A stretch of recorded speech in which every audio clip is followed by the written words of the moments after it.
Good afternoon. Thank you all for being here. My name is AnnBarnhardt.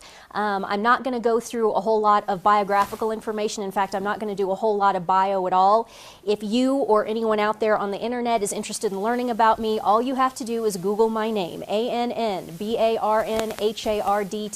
and you can enjoy hours and hours of reading and video watching fun. I'm not going to waste time with biographical information because we've got a lot of ground to cover. Furthermore, it really doesn't matter who I am. All I'm doing is I am relaying to you objective reality, objective truth. Who I am really doesn't make a whole lot of difference. If you all want to think of me as nothing more than the weather girl, then that's fine by me. I'm just communicating this information to you. All right, let's get started. The title of this presentation is "The Economy is Going to Implode and You Deserve to Understand Why."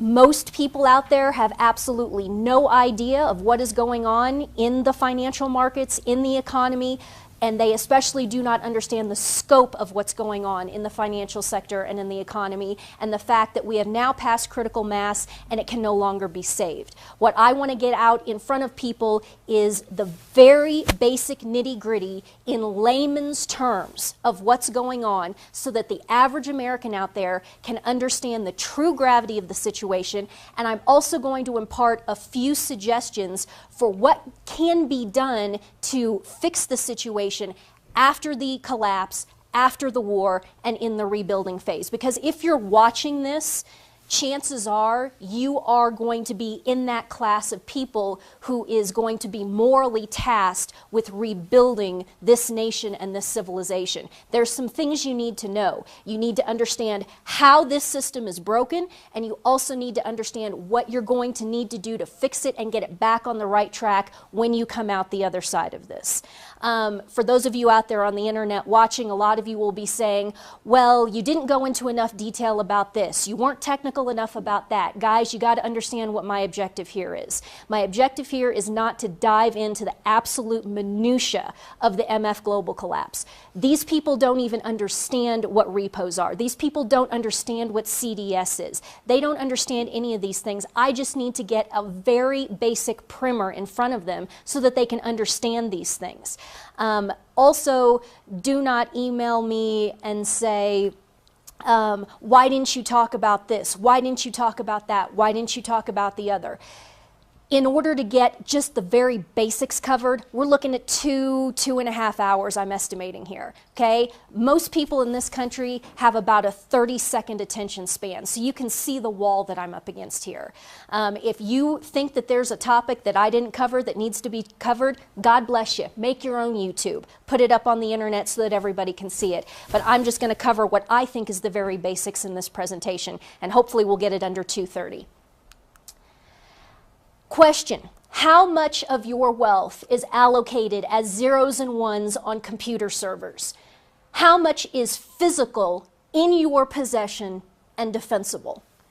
For most people, the bulk of their wealth is completely indefensible. The bulk of their wealth they have really no true custody of, and it could be confiscated instantaneously. What I've been saying to people for months and months and months and going on years now is that if you can't stand in front of it with an assault rifle and physically defend it, it's not really yours.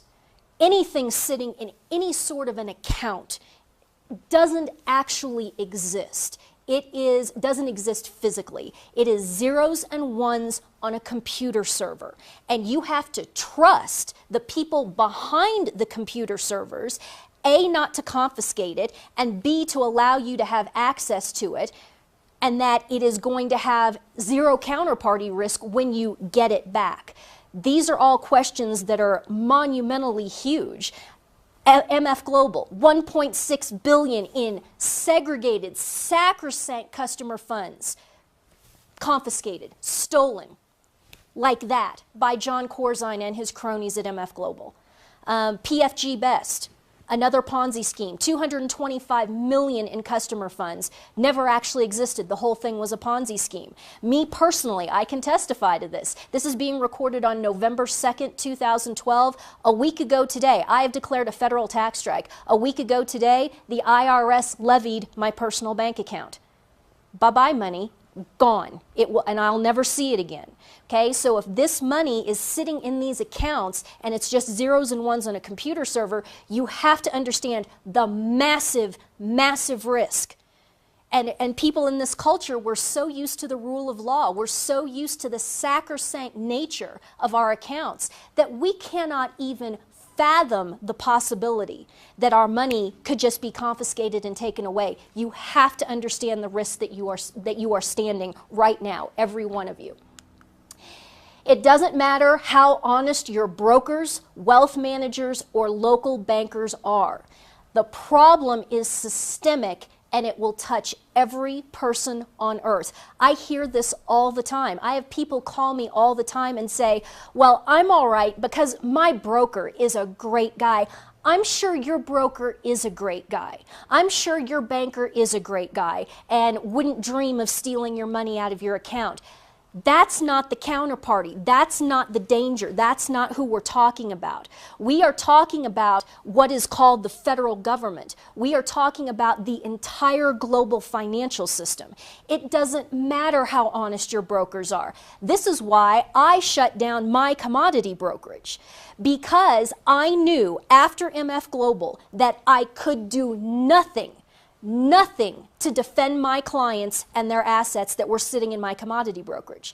It doesn't matter how awesome and how honest I may be. There was nothing I could do to protect my clients. If my FCM went under the same way that MF Global went under, and my FCM did eventually go under about 7 months later, not in the same fashion, but it went under, I could not protect my clients. I didn't have the wealth myself to backstop my clients' accounts. If their money got corzined, so to speak, the way the MF Global customers got corzined, I could not have done anything to help them. And I could not live with that. You can steal all of my money. You can take everything I own. You can put me in the gutter to where I'm living in a refrigerator box under the bridge.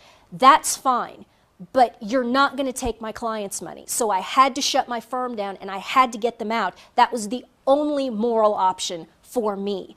You have to understand this. It doesn't have anything to do with how honest and good your local guys are, because this isn't a local problem. This is big. This is as big as it gets.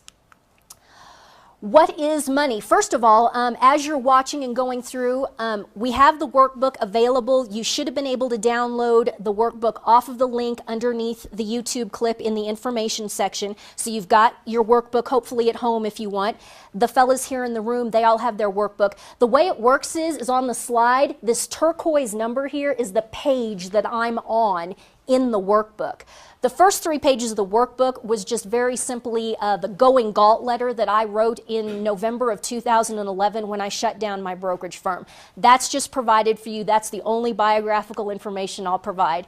You can see pretty much how I feel and what happened to me by reading that letter. Now we are into the workbook and we're on page 5. The question is, what is money? Money is a fungible proxy for man's ability to reason, labor, create, and produce. People do not understand what money is. Money is, in a sense, it gets into in a sense the spiritual and the metaphysical, because like I said, it is a fungible proxy for man's ability to reason, labor, create, and produce. It is in essence your humanity turned into this fungible proxy that we use for exchange. Now you might be sitting there thinking, what does fungible proxy mean? Well, first of all, proxy. Proxy means a representative agent, a substitution, okay? What does fungible mean? Fungible means that it is completely interchangeable. I could get into my wallet and I could pull out a $100 bill and I could exchange my $100 bill with the $100 bill of the gentleman that's sitting right here in front of me. Those two $100 bills, even though they're physically different pieces of paper, they are, for all intents and purposes, exactly the same thing. They represent the same thing. That is fungibility. Why do we have the need for a fungible currency? And this is universal throughout human history. Why must there be this fungible proxy? Because, for example, my business, okay, I was in the cattle business. My skill set was teaching cattlemen how to trade cash cattle. That's my skill set. What use does that skill set have to this gentleman who's sitting right here in front of me who has nothing to do with the cattle industry? I can't trade or barter with him in terms of my personal skill set. Now, let's say, for example, that the gentleman sitting in front of me, and I'm just making this up, let's say that he is in the, let's say he's in the steel manufacturing business. Well, he can neither pay me in steel because I, as I stand here, have no real use or application for steel. I can't do anything with that. If we even get more specific back to my old vocation in agriculture, what if I had a guy come to one of my cattle marketing classes who also did some farming? Let's say he was a wheat farmer. Could he pay me in bushels, physical bushels of wheat? Again, you can say, well, Ann, you could use wheat. Sure, but I don't have any ability to process the wheat. I can't mill it. I can't turn it into flour. And even then, do I need, how many pounds of flour do I need? Really? How many can I personally consume? So you can see why humanity, from the very earliest days, went to this system where we have to have this fungible proxy, this currency that we can exchange with each other, that is a proxy for our labor, our productivity, our creativity, etc., so that we can all have an extremely efficient means of doing business and having economic activity with each other without having to find the person who deals in exactly the commodity that I need right this second, and then can I even process it or not, etc., etc., etc. Okay, that's what money is. At the end of the day, it is a proxy for your humanity, your ability to work. Don't forget that because that's so important. What is fungibility? We've already gone through that. It's the ability to mutually substitute individual units. Okay? Humanity started using precious metals as that fungible proxy. They looked at gold and silver and they said, look at this interesting, beautiful yellow metal that we can dig out of the ground. It's very pretty, it's rare, and it doesn't rust, it doesn't erode or corrode. So let's do this. Let's dig this metal out of the ground. Let's turn it into coins, and then those coins will be what we use to substitute for our ability to work and labor. Ah, good idea. Okay, and then humanity evolved into paper currencies, and we'll talk about paper currencies a little more in a bit. As I said, my ability to teach people how to trade cash cattle is not terribly fungible. It's very specific. Therefore, I am paid in fiat currency. I am paid in, right now, US dollars. All currency, ladies and gentlemen, is fiat, including gold. Gold is fiat currency. All currency is fiat currency because all currency is a fungible proxy for your ability as a human to labor and produce. What does the word fiat mean in Latin? It means let it be. And that's exactly what they did millennia ago with gold. They looked at it and they said, let that be the substitution for my ability to produce. And everybody agreed to this. Let gold be money. Let US dollars be money. Let zeros and ones on a computer server be money. Let Tide detergent be money. Do you guys know that this is going on? Do you know that in the inner cities already that the big bottles of Tide laundry detergent is being used in the inner cities as a currency? and it's equivalent to roughly 20 bucks. If you go to the store and look and you'll buy one of the big ones, it's about 20 bucks. They will go into stores and they will shoplift out cartloads of Tide detergent, and then it is being used on the street in the inner cities as a currency. Isn't that interesting? So really, anything, whenever humanity says, let that be money, that, ladies and gentlemen, is a fiat currency. Therefore, all currencies, including gold, are fiat currencies. Time literally is money, because money is the proxy for human capacity and productivity. Time is money. Don't forget this. We're going to come back to this when we're talking about interest in a few minutes, okay? It is the substitution, and we even quoted in that. How much are you paid per hour? How many dollars per hour is your wage?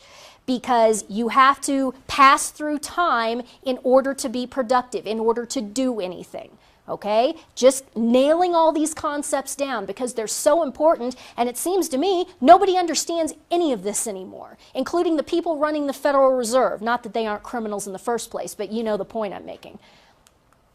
All right, so let's walk through this thought about time being money. Now we're on page 6 in your workbook. The U.S. GDP is approximately how much? Do you know? Do you know what GDP is? It's about 15.5 trillion. Fill that in your workbook. 15.5 trillion, and I use triple T for my abbreviation for trillion, so you know. Average wage, let's call the average wage in the United States, not in China, in the United States, let's call that $20 an hour, okay? 20 bucks an hour.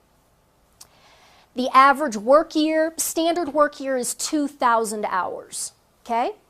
Now let's do some math off of this. 15.5 trillion, lots of zeros there, kids, make sure you get all those zeros in there, divided by $20 per hour means that the GDP is actually, that's a big number, can you read what it is? It's 775 billion man-hours per year, if we use 20 bucks an hour as an average wage. Okay, I want you all to start thinking about the size of this economy, not in terms of dollars, because it seems to me that these numbers in terms of dollars don't even mean anything to anyone anymore. Someone says a trillion and people just shrug their shoulders. You know, trillion, billion, quadrillion. We're going to start, pretty soon, we're going to start talking about quadrillions, okay? And it just doesn't have any meaning. Let's turn this into man-hours and see if we can't recapture that sense of meaning, okay? So we're looking at the United States gross domestic product is basically 775 billion man-hours. 775 billion total man-hours divided by 2,000 hours per work year means that the U.S. GDP is something like 387,500,000 total man-years. That's the U.S. GDP in just 1 year. Okay, thinking about this in terms of time puts a completely different perspective on it, doesn't it? 387 million man-years, okay? Since money is a proxy, the true underlying unit of GDP is man-hours or man-years. Don't forget this. We're going to circle right back around to this at the very end. The true units of GDP, don't talk to me anymore in terms of dollars, because the unit of the dollar itself is becoming increasingly more and more meaningless in a sense. Think about this and talk to me in terms of how many man-hours are we talking about here? And then think about the levels of debt in terms of man-hours, because, ladies and gentlemen, that is how it will be paid. It will either be paid in man-hours, land acquisition, or blood. Remember this for later. Currency solution. On page 6, jot this down. Here's a solution for you. after the collapse, after the war, when you all come out the other side, you're going to have to understand this. The gold standard is not necessary. And here's where all the Ron Paul people's heads are going to explode. I don't care. You need to understand this. I don't care. You need to understand this. The gold standard is not necessary. Gold can be corrupted just as much as paper currency. Hello, anybody seen on the internet that, yeah, a lot of the gold turns out to have tungsten cores inside of it? They're finding bullion in New York City, bullion with tungsten cores, with just a gold, not leaf, but just a gold veneer on the outside. You all stacking this gold, you're going to have to get a drill out or get some sort of a device to see. There are sonic resonance devices, I believe, that can assay a piece of gold bullion. But yeah, gold can be corrupted just as much as anything else. Think about Rome. What did Rome do to its metal coinage? It debased and debased and debased and debased. And it did it with the silver. It did exactly what we did with our coinage. It started out being almost 100% silver, and by the time the Roman Empire collapsed, the coinage was basically 0% silver. There was so little silver in it that it was just trivial.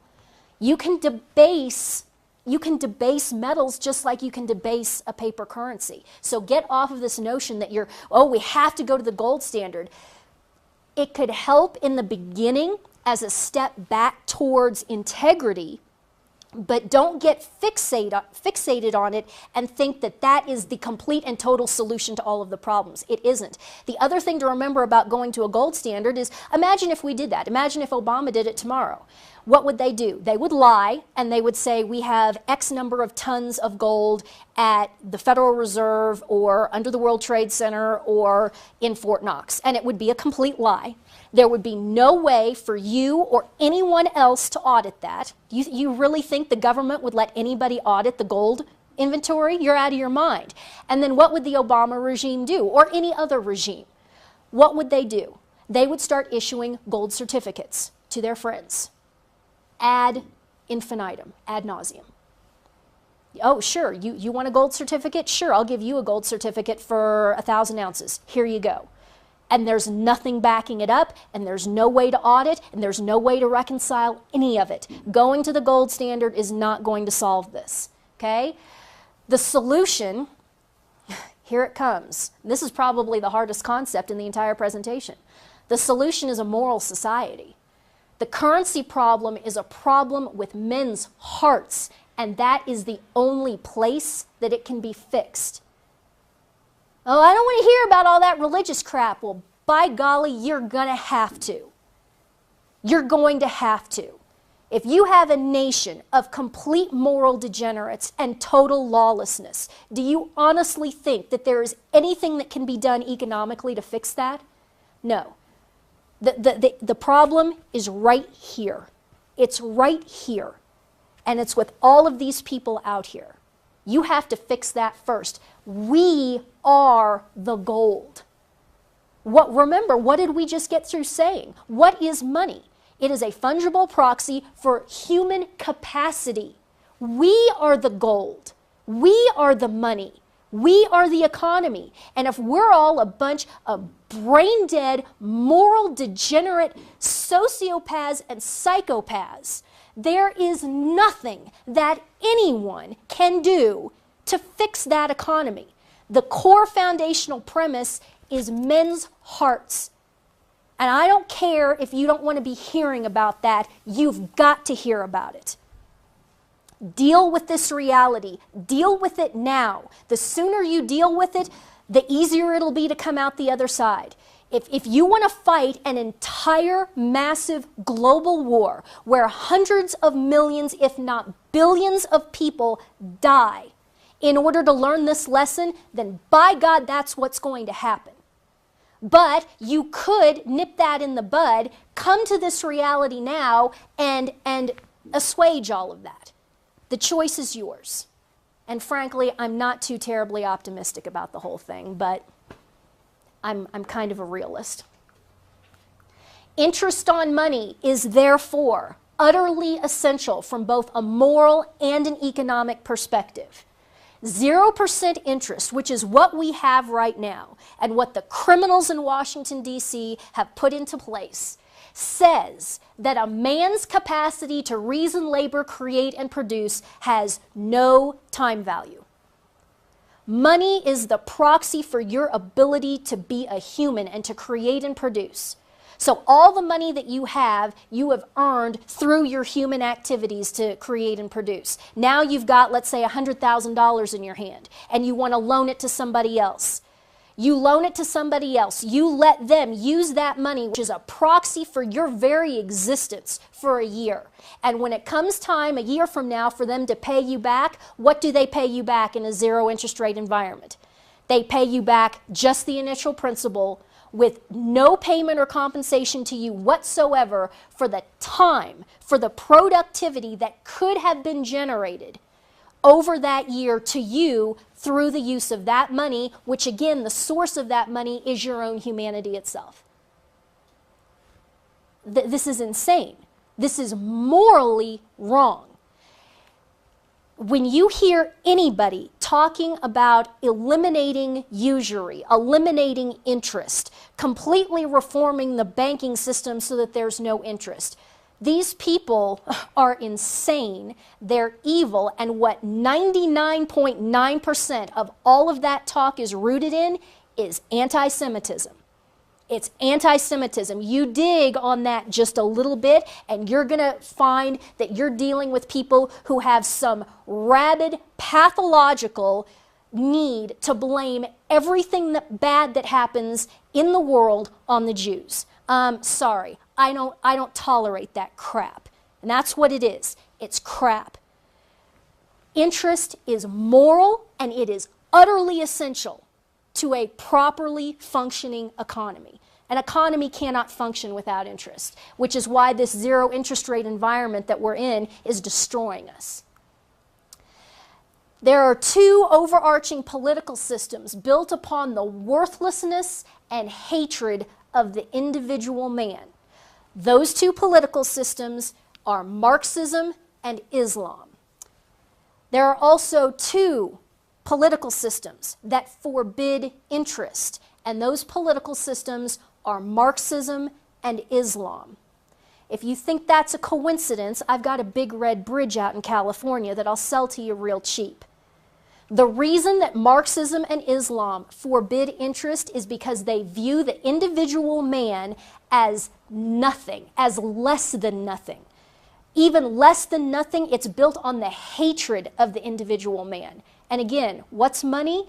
It's a proxy for the capacity of the individual man to labor, reason, and create. This is obvious. This is obvious. And yet, nobody can make these connections.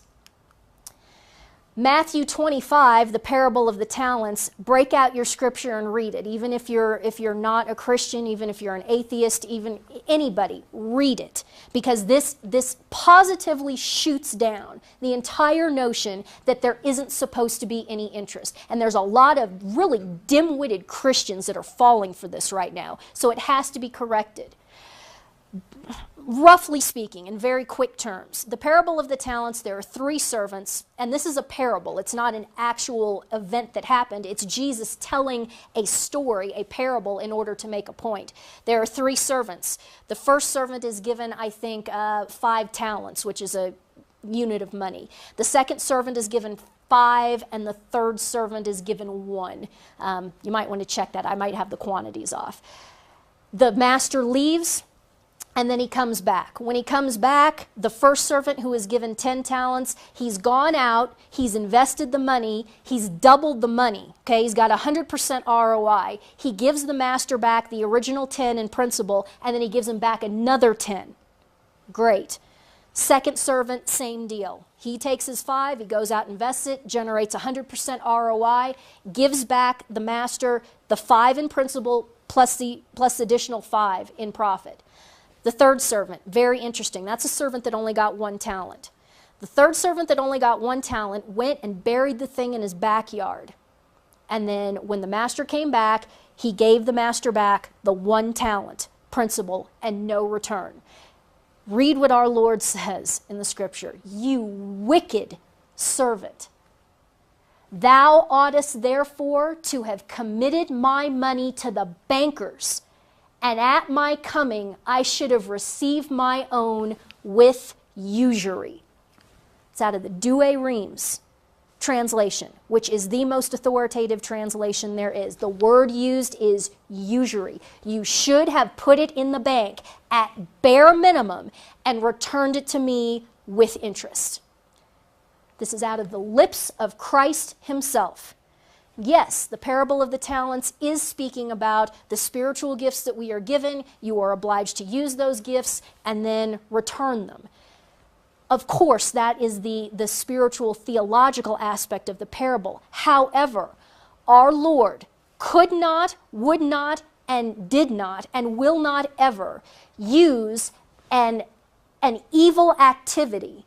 If you're going to argue that interest is an evil activity, there's no way that he ever could have or ever would use interest as an example of a virtue. Do you see that? This is so incredibly important. He's never going to use an evil activity to illustrate a virtue. And so just by virtue of the fact that our Lord used interest as an example of what somebody should have done in the parable, tells us that interest, reasonable interest, not excessive interest, but reasonable interest is absolutely ratified. Not only that, but you could even argue by his use in this parable that it is economically essential, which it is. Okay? So anytime, I just can't overemphasize this for all you Christians out there who are so ignorant and are being so poorly catechized and so poorly led by your brain-dead, super fun rock band pastors, and I even hesitate to give them that title. You have to understand this. You can't have an economy that functions without interest. The moral and theological consequences to that are massive and awful. There are already numerous nations that are operating not only at a 0 interest rate, but at a negative interest rate. You can jot these down if you want to. They are, right now, Switzerland, negative bond yields, Denmark, Germany, the Netherlands, Finland, Austria, and almost the United States. We are, for all intents and we are at 0, okay, on Treasury paper. And we will probably go negative within the next several months, I would guess. I don't know timelines, and it's always iffy to be making time projections, but we will go negative. So what does that mean? It means if you go to, for example, Denmark, and you buy a bond, you buy a 1-year bond in Denmark, you give them 100 whatever, euros, whatever, and at the end of the year, you get 99.50 back. You don't even get your full principal back. So you're paying Denmark to park your money with them. You have to pay someone else to park your money with them, and then you get less back afterwards. Why would people do this? Just for safety. This tells you how incredibly panicked and how much danger and counterparty risk people are perceiving right now, that they'll give their money to these nations here, these generally northern European nations, and they are so frightened of the markets and all of the counterparty risk that they will pay somebody just to let them park their money. It's completely upside down. This cannot persist. Page 7, the banking system, defining the real problem. The real problem is unbacked, unsecured lending. That is the problem. Fractional reserve banking is not the problem per se, provided the reserve is non-zero and is enforced, meaning there's a rule of law, okay? That's all we're saying. But fractional reserve banking can work. As we're going to see here in a minute, that's not what the problem is. The problem is unbacked, unsecured lending. I want to put in a big plug right here for Carl Denninger and his great book, Leverage. I'm sourcing a lot conceptually out of his book. This next example I'm going to go through with this bank balance sheet is heavily sourced from his book. I highly recommend everybody buying Leverage, keeping a copy on hand. It's going to be kind of a little primer for what to do and how to roughly devise economic systems after the collapse. So you should have it in your library. Hard copy on paper. Great, great book. God bless KD. All right, so on page 7 in your workbook, here's our bank balance sheet. Fells Wargo bank balance sheet, 10% reserve requirement. That's our assumption, okay? First, top left, liabilities. $10,000 coming in owner's capital, okay? Owner's capital coming in, $10,000 essentially seeding the bank, right? And so now on the other side of the balance sheet, what have we got? We've got $10,000 in cash. So this is a balance sheet, so that means that both sides should always balance. Do we balance? Yes, we're balancing right now. Very good. All right, so 10% reserve requirement means that we have to keep 10% in the bank, and then we're free to loan out 90%. So that means that actually the way our balance sheet works out is we've got $1,000 in cash, and then we've got $9,000 to loan out. So let's say we issue a car loan, a $9,000 car loan to Belinda, okay, on a $12,000 car. $9,000 loan on a $12,000 car, that means Belinda put down $3,000, right? Belinda's got some equity in her car, but here we've got this loan on our books. All righty. So here's how the balance sheet now looks. $10,000 in seed capital on the liability side translates into $1,000 in cash plus the $9,000 car loan to Belinda. Okay, that's an asset. A lot of you who aren't familiar with banking, the one thing you got to get through your mind pretty quick is that a loan is an asset to the bank, okay? The loan is an asset. So Belinda goes and buys the car, and Crazy Eddie comes in. Crazy Eddie's the car dealer, and he deposits that $9,000 from Belinda buying the car, okay? Now, this is an extremely simplistic scenario. Of course, this wouldn't all be going through exactly the same bank, but it doesn't matter. In the macro sense, on the macro scale of the entire banking industry, this whole balance sheet concept still works, even though it isn't exactly the same bank. It doesn't have to be exactly the same bank. Okay, so Crazy Eddie deposited the $9,000 that was loaned out to Belinda. Okay, so now 10% reserve requirement. That means we got to keep $900 in cash. That's Crazy Eddie's cash. And that means that we have $8,100 free to loan out. So what do? We give Amy a HELOC, a home equity line of credit, on her home for $8,100. Again, that is an asset. Remember, Belinda's loan is an asset because why? If Belinda defaults on the loan, what does the bank have a lien on? The car, right? So they can go and recapture that. Amy, we're getting a little bit squishy here. Amy's HELOC, yeah, there's a lien involved. What's the lien on? On Amy's house, right? So if Amy defaults on her HELOC, they've got a lien on the house, they can recapture this. Here's where it gets a little messy. Amy's HELOC has a lien to secure it, but what happens if the real estate market crashes? As it just has precipitously over the last several years. What should the bank do as the real estate market falls? What should the bank do as the real estate market falls? Well, it should mark Amy's HELOC to the market every day. Her HELOC should be marked to the market every single day, and this would be very easy to do. You could have a nationwide or regional or statewide real estate index every day that banks had to use. And, you know, somebody, as a central authority, could calculate every single day, okay, how are we going to mark these things to the market? All right? And it could be done very, very easily off of an index. It should mark Amy's HELOC to the market every day and post bank capital dollar for dollar to cover the shortfall, either with owner's cash or by the bank selling bonds. You see that? But one way or the other, what has to happen, what needs to happen, and after the collapse and rebuild, you have to understand this. These banks have to be honest on their books and their balance sheets about the values of these assets, of these loans.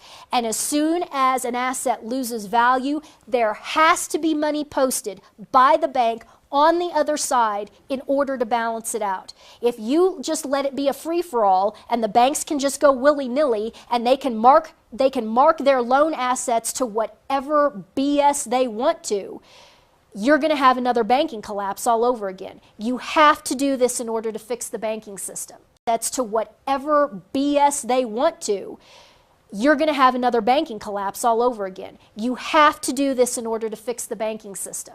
Okay? And again, it's either bank owners' capital coming in or the bank can sell bonds, right? So the bank is essentially borrowing money from investors. It's paying back interest on that. That's perfectly fine. That's fine too. All right, so this is what the balance sheet should look like. We gave Amy initially an $8,100 HELOC, but the real estate market has fallen, so now it's only valued at $6,000 over here on the asset side.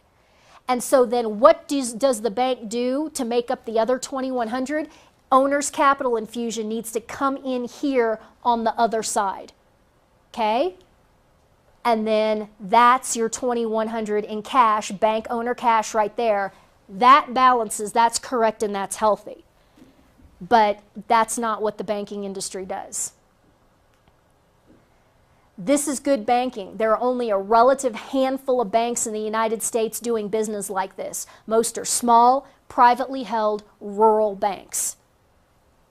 You know, that are some guy who's in his 60s, 70s, or 80s, who has a brain in his head, who's running his bank properly, who doesn't make bad loans. And when he does, there's always dollar for dollar, more than enough bank capital coming in on the other side so that if there is a default, nobody's at risk. The money is always there. There are only 300 and some odd banks with a perfect Texas ratio score, which is basically what that means. Not only that, but the FDIC and the bank inspectors come into those little banks that are doing business properly, and they write them up and they browbeat them. Why? What do they write them up and browbeat them for? For having too much cash and not making enough loans. In other words, we insist, we are going to attempt to force you to do what's basically accounting fraud. And furthermore, we are going to punish you and browbeat you out of business if you refuse to give loans to people who you know have a massive risk of defaulting. Welcome to the world. Welcome to the United States of America. And let's be completely bold and upfront about this. A lot of all of that is driven on race lines. Okay? You have to give somebody a loan if they walk in the door and they are not white. And if you don't give them a loan, then we're going to write you up and you're a dirty fat cat, blah, blah, blah. I had a banker acquaintance. This is a true story. Guy walked in the bank, wanted to get a loan to buy a used vehicle. Okay? Walked in, sat down in this gentleman's office who was the president of the bank, and it was a small rural bank. And the guy is sitting there. I almost called him a kid, but he wasn't a kid because he was probably in his late 30s. And he's making the pitch to the banker why the banker should give him this loan to get this used vehicle. The guy is sitting there across from the banker, and he's wearing a T-shirt. And the T-shirt says, and I quote, "What are you looking at, dick face?" Just stop and think about that. What kind of a man would buy a T-shirt like that? What kind of a man would leave the house wearing a T-shirt like that? What kind of a man would walk into a banker's office asking for a loan wearing a T-shirt like that? And in this civilization, the banker is punished because he will not give the loan to the guy wearing the t-shirt saying, "What are you looking at, dickface?" Are you wondering why our entire civilization is going to collapse? That's it right there. That's it right there in a nutshell. So the way this balance sheet should look is, or excuse me, I just showed you what it should look like. This is the reality. This is the disgusting reality. They leave Amy's HELOC on their asset side at $8,100, valued it at full price, even though the real estate market has collapsed. It's only worth $6,000. This balance sheet does not balance. In fact, this is a crime. This is accounting fraud. Failure to mark Amy's HELOC to the market is accounting fraud, but this is legalized. It's not just legalized, it is encouraged, it is mandated, it is forced by the government. These banks have been forced into this. And now, you know, they're just going along with it happily. And there's only a handful of guys who still insist upon doing business correctly. This will never work. You can't have a banking system survive like this. If Amy defaults on her HELOC and the bank owners cannot come up with the $2,100 to cover the difference, where will the $2,100 come from? It's going to come from the depositors. And you say, well, no, Ann, that's not right. There's FDIC insurance. What do you think FDIC is? It's a tax on every one of you. Because if banks fail and the FDIC doesn't have the money to pay out on this, and if there's a big enough collapse, how's that money going to come into the FDIC?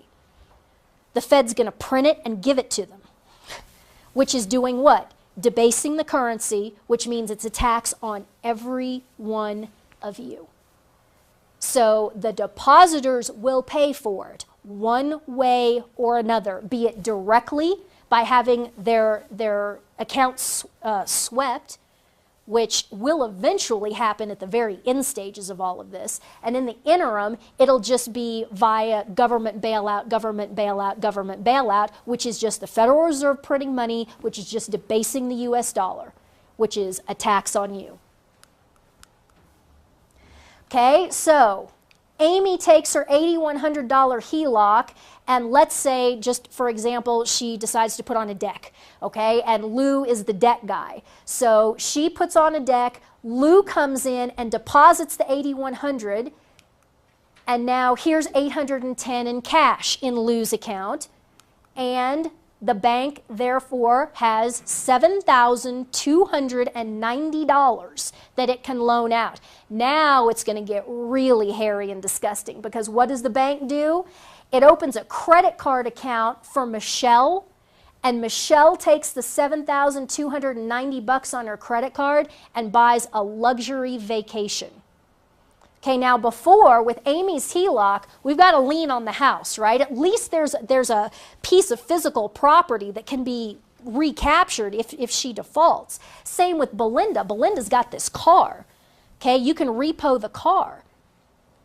What about Michelle's luxury vacation on her credit card? What's the lien on there?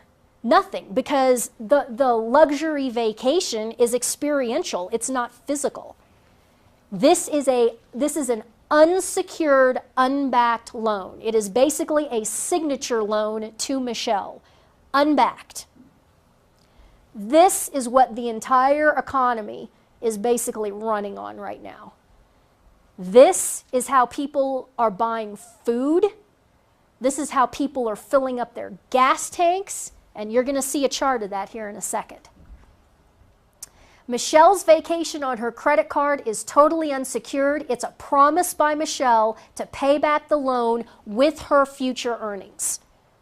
Again, time being money. Michelle is just saying, over the next 2, 3, 4, 5 years, I will pay you back out of my capacity to labor and produce over the next X number of years. Since the money to pay back Michelle's loan does not exist, right? It doesn't exist yet because she hasn't done the work to generate the money. This constitutes naked short selling the currency that the loan was made in, which in this case is US dollars. Another word for this is counterfeiting. That's what all of this is. All of this unsecured lending, all of these unsecured credit cards, all of this debt is shorting the currency. It's like, I mean, it's 10 times, it's orders of magnitude, it's hundreds of times, thousands of times, anything that anybody could do with a printing press in a back room, like what they had in the old days. Oh, counterfeiting is what this entire economy is built on. Nobody's making dollars with printing presses anymore. That's not how it's done. This is how it's done. Unsecured lending. And it has to stop. It has to stop. The bank can issue the credit card to Michelle if it wants to, if it thinks that she's a good risk. But what the bank has to do is it has to post the $7,290 on the other side to fully back it. If they don't post that and if they don't back it, they are counterfeiting US dollars. They're shorting the currency, naked shorting the currency. So how do we finish this off? Okay, Michelle goes on her cruise. The cruise line deposits the $7,290. And then there's the $7,290 in cash on the other side. And that's your balance sheet. That's the completed balance sheet. Okay? Now we're going to do some math off of this here. The $10 trillion question is this. What happens if Crazy Eddie and Lou walk into the bank to withdraw their balances? Okay? Let's think this through.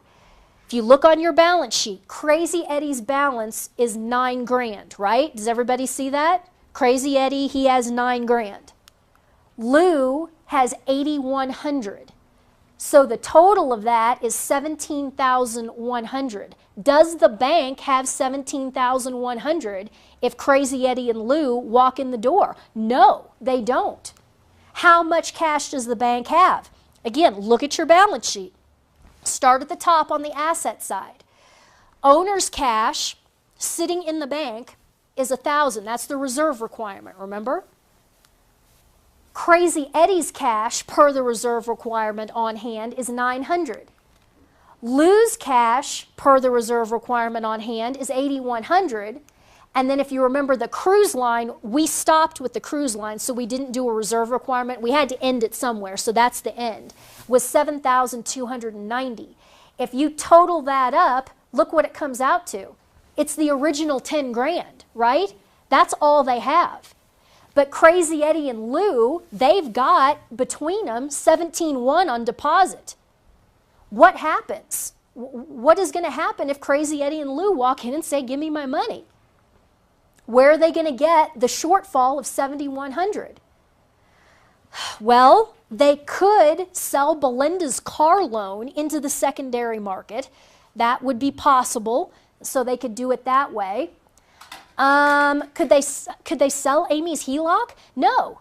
Why can't they sell Amy's HELOC? Because it's underwater. It would be a $2,100 loss if they try to sell that HELOC into the secondary market. They're only going to get $6,000 for it because that's all it's worth in the market if you execute on it today. But they've got it booked at $8,100. So not only can they not sell Amy's HELOC, they would be $2,100 even worse off if they did, because they'd have to recognize that on their balance sheet if they moved it, you see? So they can't touch Amy's HELOC. They can't sell that. And then what? Are you going to sell Michelle's loan? Are you going to sell Michelle's credit card into the secondary market? Yeah, good luck with that. Completely non-collateralized. There's nothing against it. You think you're going to get $7,290 from Michelle's credit? No. So really the only thing that is maybe even possible is Belinda's car loan. Now, what if I told you that the 2008 TARP bill set all reserve requirements in the United States at 0? We've been using a 10% reserve requirement. The 2008 TARP bill lowered all reserve requirements to 0. In the name of what? In the name of boosting liquidity and stimulus. Oh, we got to get these banks more liquid. We got to get them, issuing these loans to stimulate the economy. Boys and girls, to say it's a house of cards is like a steel cage compared to the United States banking system. The reserve requirements are minuscule. I shouldn't even say the reserve requirements, just the reserves being held are minuscule. If Crazy Eddie and Lou demand their cash, this will constitute a bank run, and the money will come from the depositors. Again, one way or the other, it's coming from the depositors. Either it's going to come out of their sacrosanct segregated deposit accounts, or it's going to come from the depositors and everyone else in the form of government bailouts, which has already happened and happening and continues to happen. And the Fed has said is that it will go on ad infinitum, Q eternity.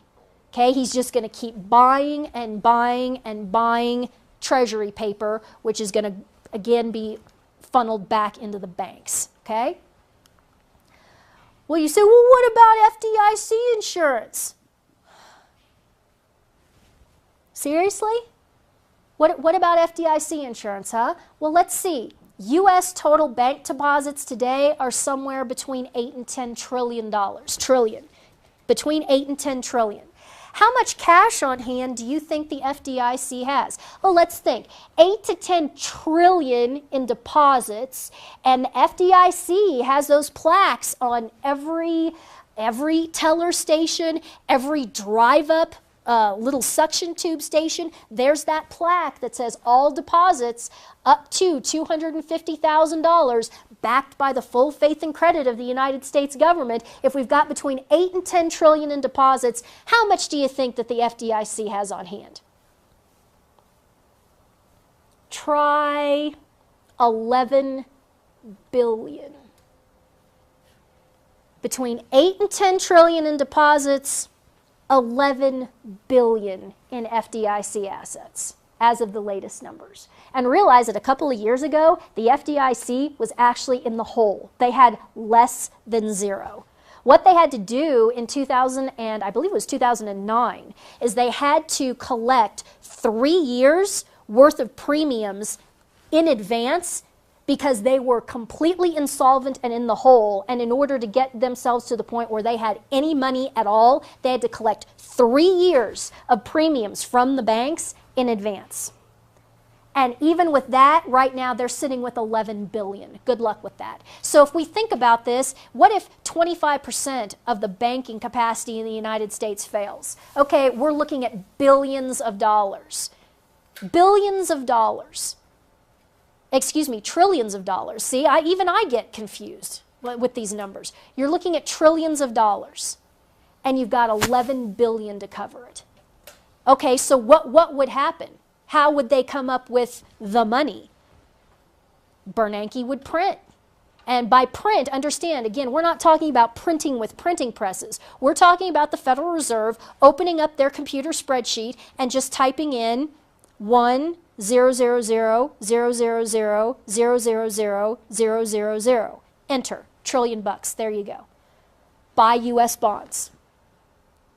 And then it goes to the banks. That's what we're talking about here. And every time they do that, it debases the currency and it causes inflation, which is why when you go to the store, the last time I went to the store, just me, just little old me, $150 buying groceries. Wow. $150 for just a single person buying a few groceries. Why do you think this is happening? Because our currency is being massively, monstrously, willfully, consciously debased and destroyed. The Obama regime has so far debased the currency by, what, $6 trillion? 6 trillion? Yeah. In a $15.5 trillion GDP kind of an economy, you've debased the currency by flirting with half the GDP. You think there's no consequences for this? You think this can just go on and on and on and on? No. In fact, the damage is so profound and so far along that critical mass has been reached and we can't walk it back.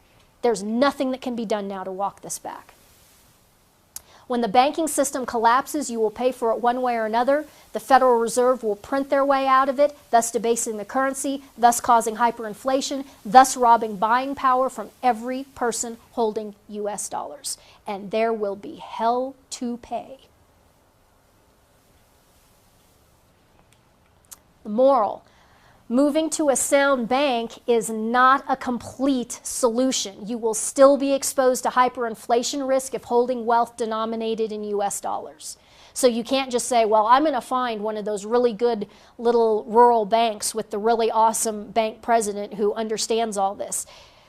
It'll stave you off, but that doesn't shield you from inflation at all.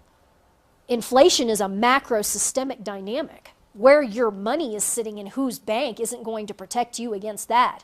Hyperinflation is an equal opportunity destroyer. It will destroy everybody equally in proportion to the number of dollars that they hold. It will destroy everybody equally in proportion to the number of dollars that they hold. The banking paradigm just shown exists all over the world. It isn't just us. The entire global economy is a giant debt bubble propped up by massive de facto currency counterfeiting and hot air. The whole thing is counterfeiting and hot air, and it is going to implode. This is a mathematical and moral certainty.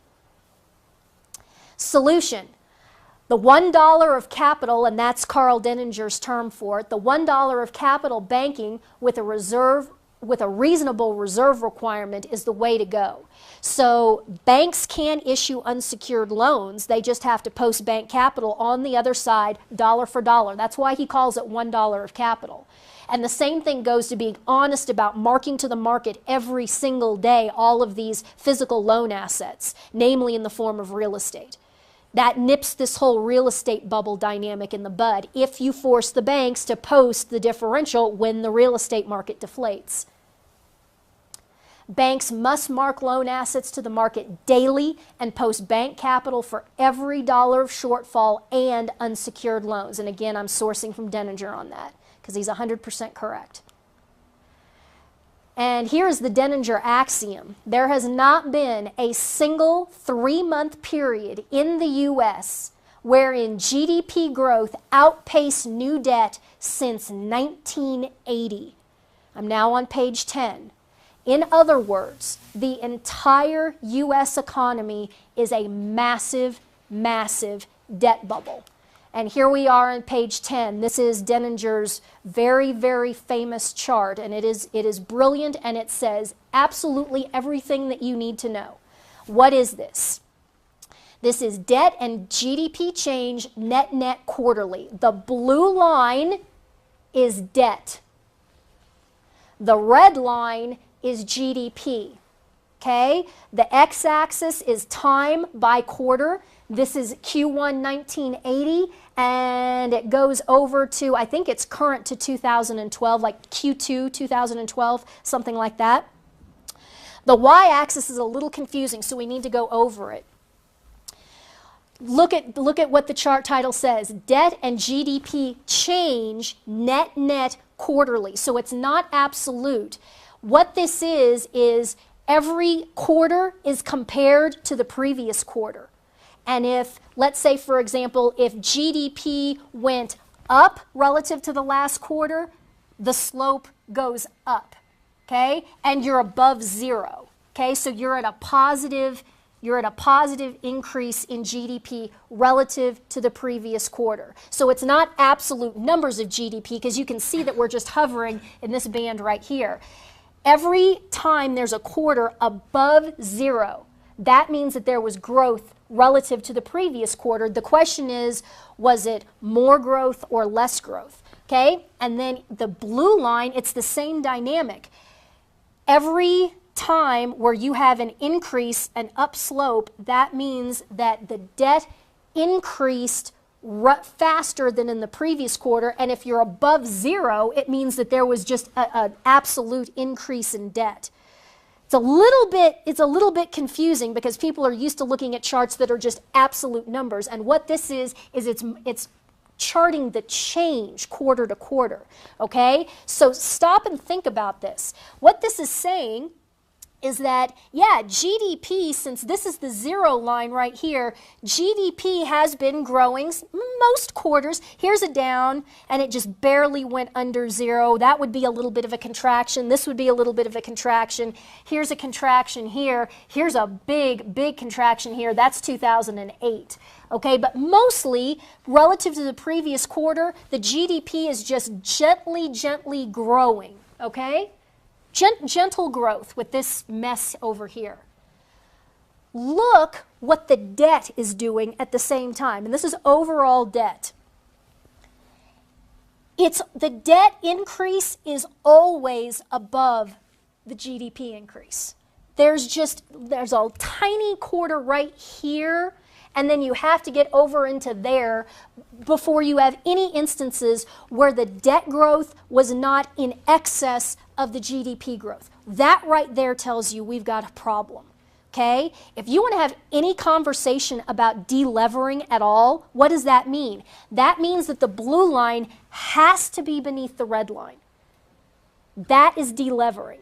Anytime the blue line is above the red line, that's not delevering. That's more leverage. And then Denninger's point is this phase right here, I mean, look at this increase in debt. This is criminal. People should be tried for treason and upon conviction be put against a wall and shot for this, because this is economic treason. Look at this. Look at this. Right here, this point here and this point here, that's a 7-to-1 ratio, which means in order to get $1 of GDP growth down here, they had to pump $7 worth of new debt into the economy to get $1 of GDP growth. And this is, what is this? This is 2004. This is 2007, 2008, and then this is the great collapse of 2008 right here. And yes, the blue line went under zero and it went under the red line, but oh no, we have to bail everybody out, and we have to get it back up and into that increase the leverage dynamic again. Okay? This is terrifying. This entire economy since Carter has just been blowing and blowing and blowing a massive debt bubble. The deleveraging will happen. It must happen. And it is going to happen soon. And think about that. Think about the technological advancements since Carter.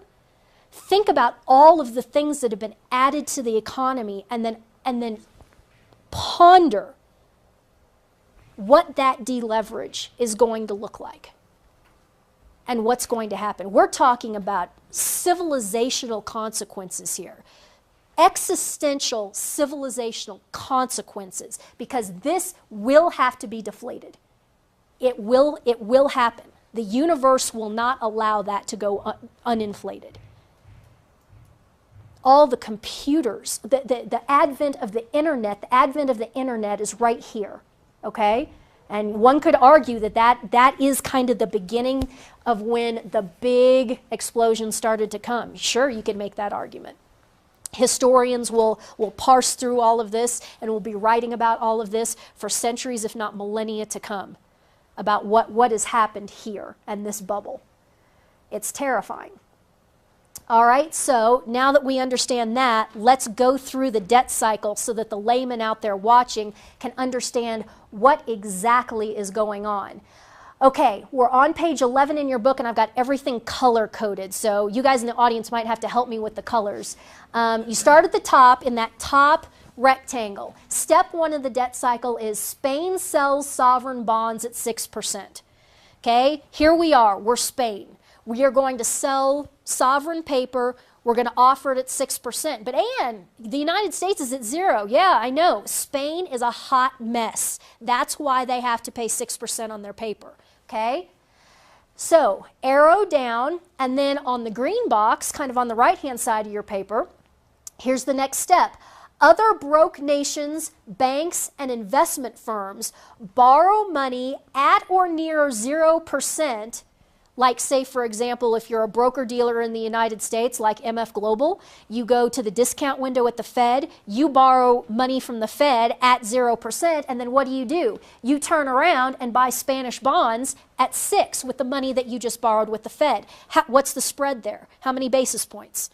600 basis points, 6%, okay?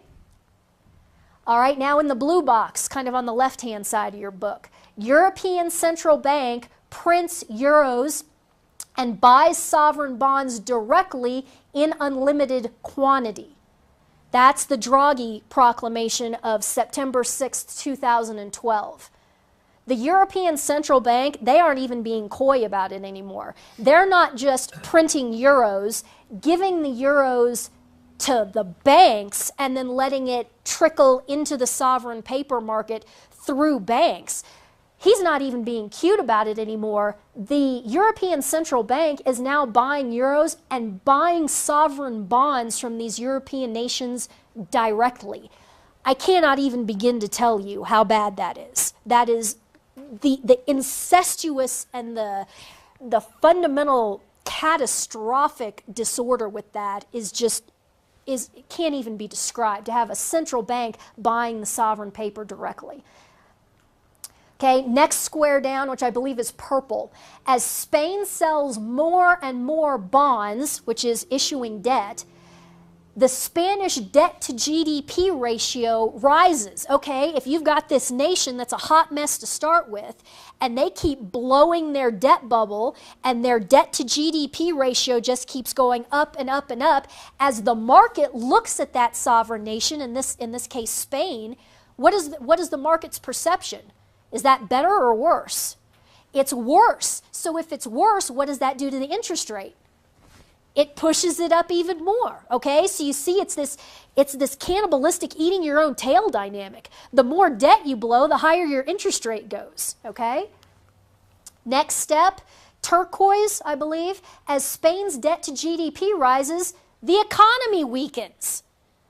We're blowing a big debt bubble. We're a hot mess. The economy weakens. The economy slows down. It goes into a recession. Unemployment rises. Next step down, I believe that box is red. As economy weakens, the Spanish government increases debt, calling it stimulus and welfare. Because remember, as the economy weakened because of the increasing debt to GDP ratio, more people are going on welfare and more people are demanding the government to do something. Well, what should the government do? Well, more stimulus, more stimulus, more stimulus. Well, wait a minute, that's just more new debt, which increases the debt to GDP ratio, which just makes the economy weaken even more. And it just keeps cycling and cycling and cycling. Next, the gold box.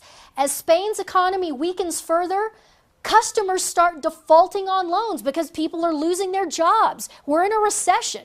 Of course people are going to start defaulting on loans. Now, think back to what we just looked at on the Felswargo balance sheet, right?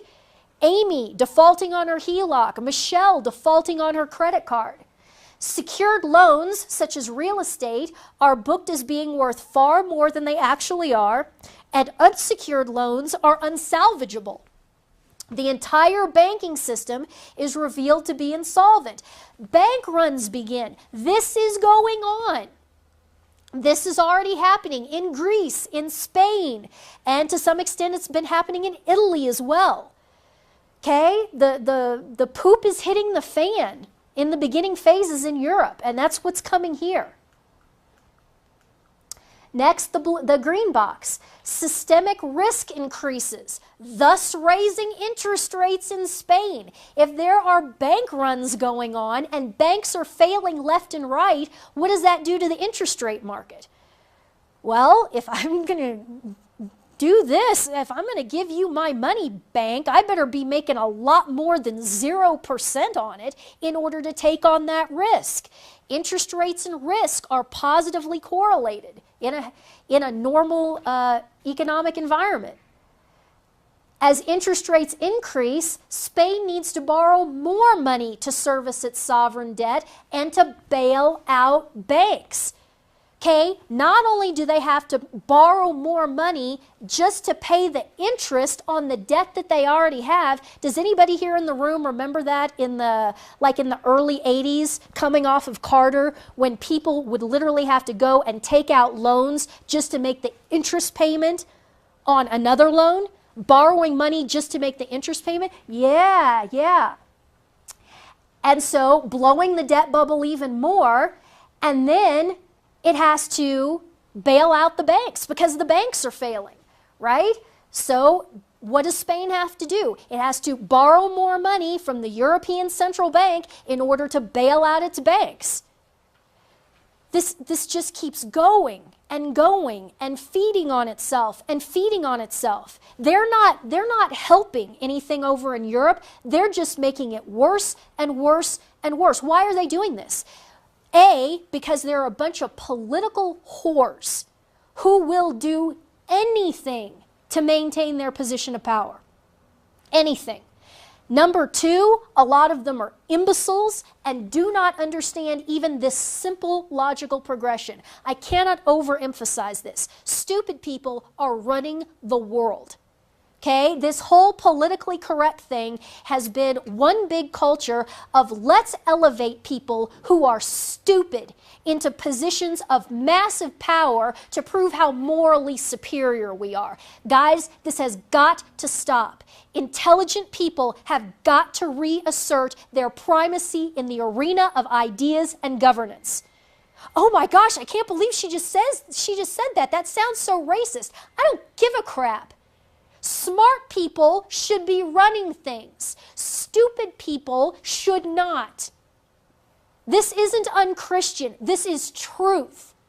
You have to get this through your minds. Oh, and by the way, when you encounter people that are criminal psychopaths who will steal and rape and pillage and will do it without any moral hesitancy or compunction whatsoever, there's a solution for that. It's called execution after due process, trial, and conviction. We have to start executing these people because that is the only thing that they will ever understand, and that is the only way that it will ever stop. Justice. There must be justice. If there is no justice in a society or a culture, that culture is doomed. Period. Full stop. End of story. There must be justice.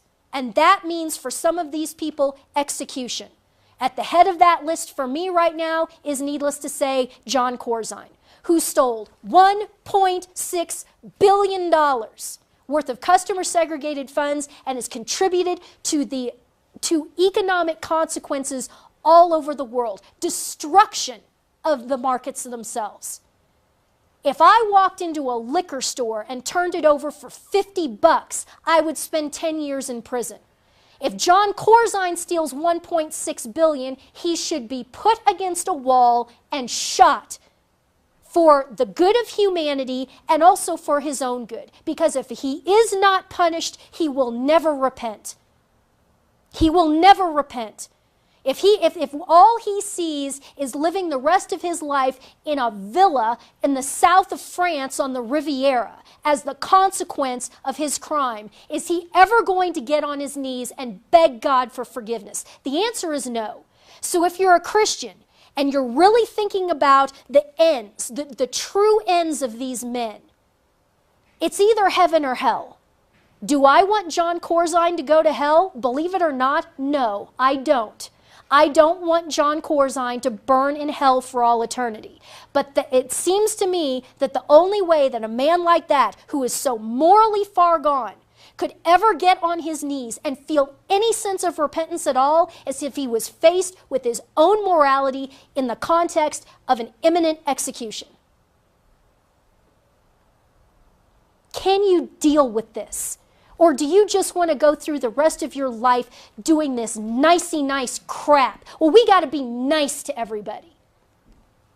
That's fine. It will destroy your civilization and the civilization that your children, your grandchildren, your great-grandchildren, and all further generations will live under.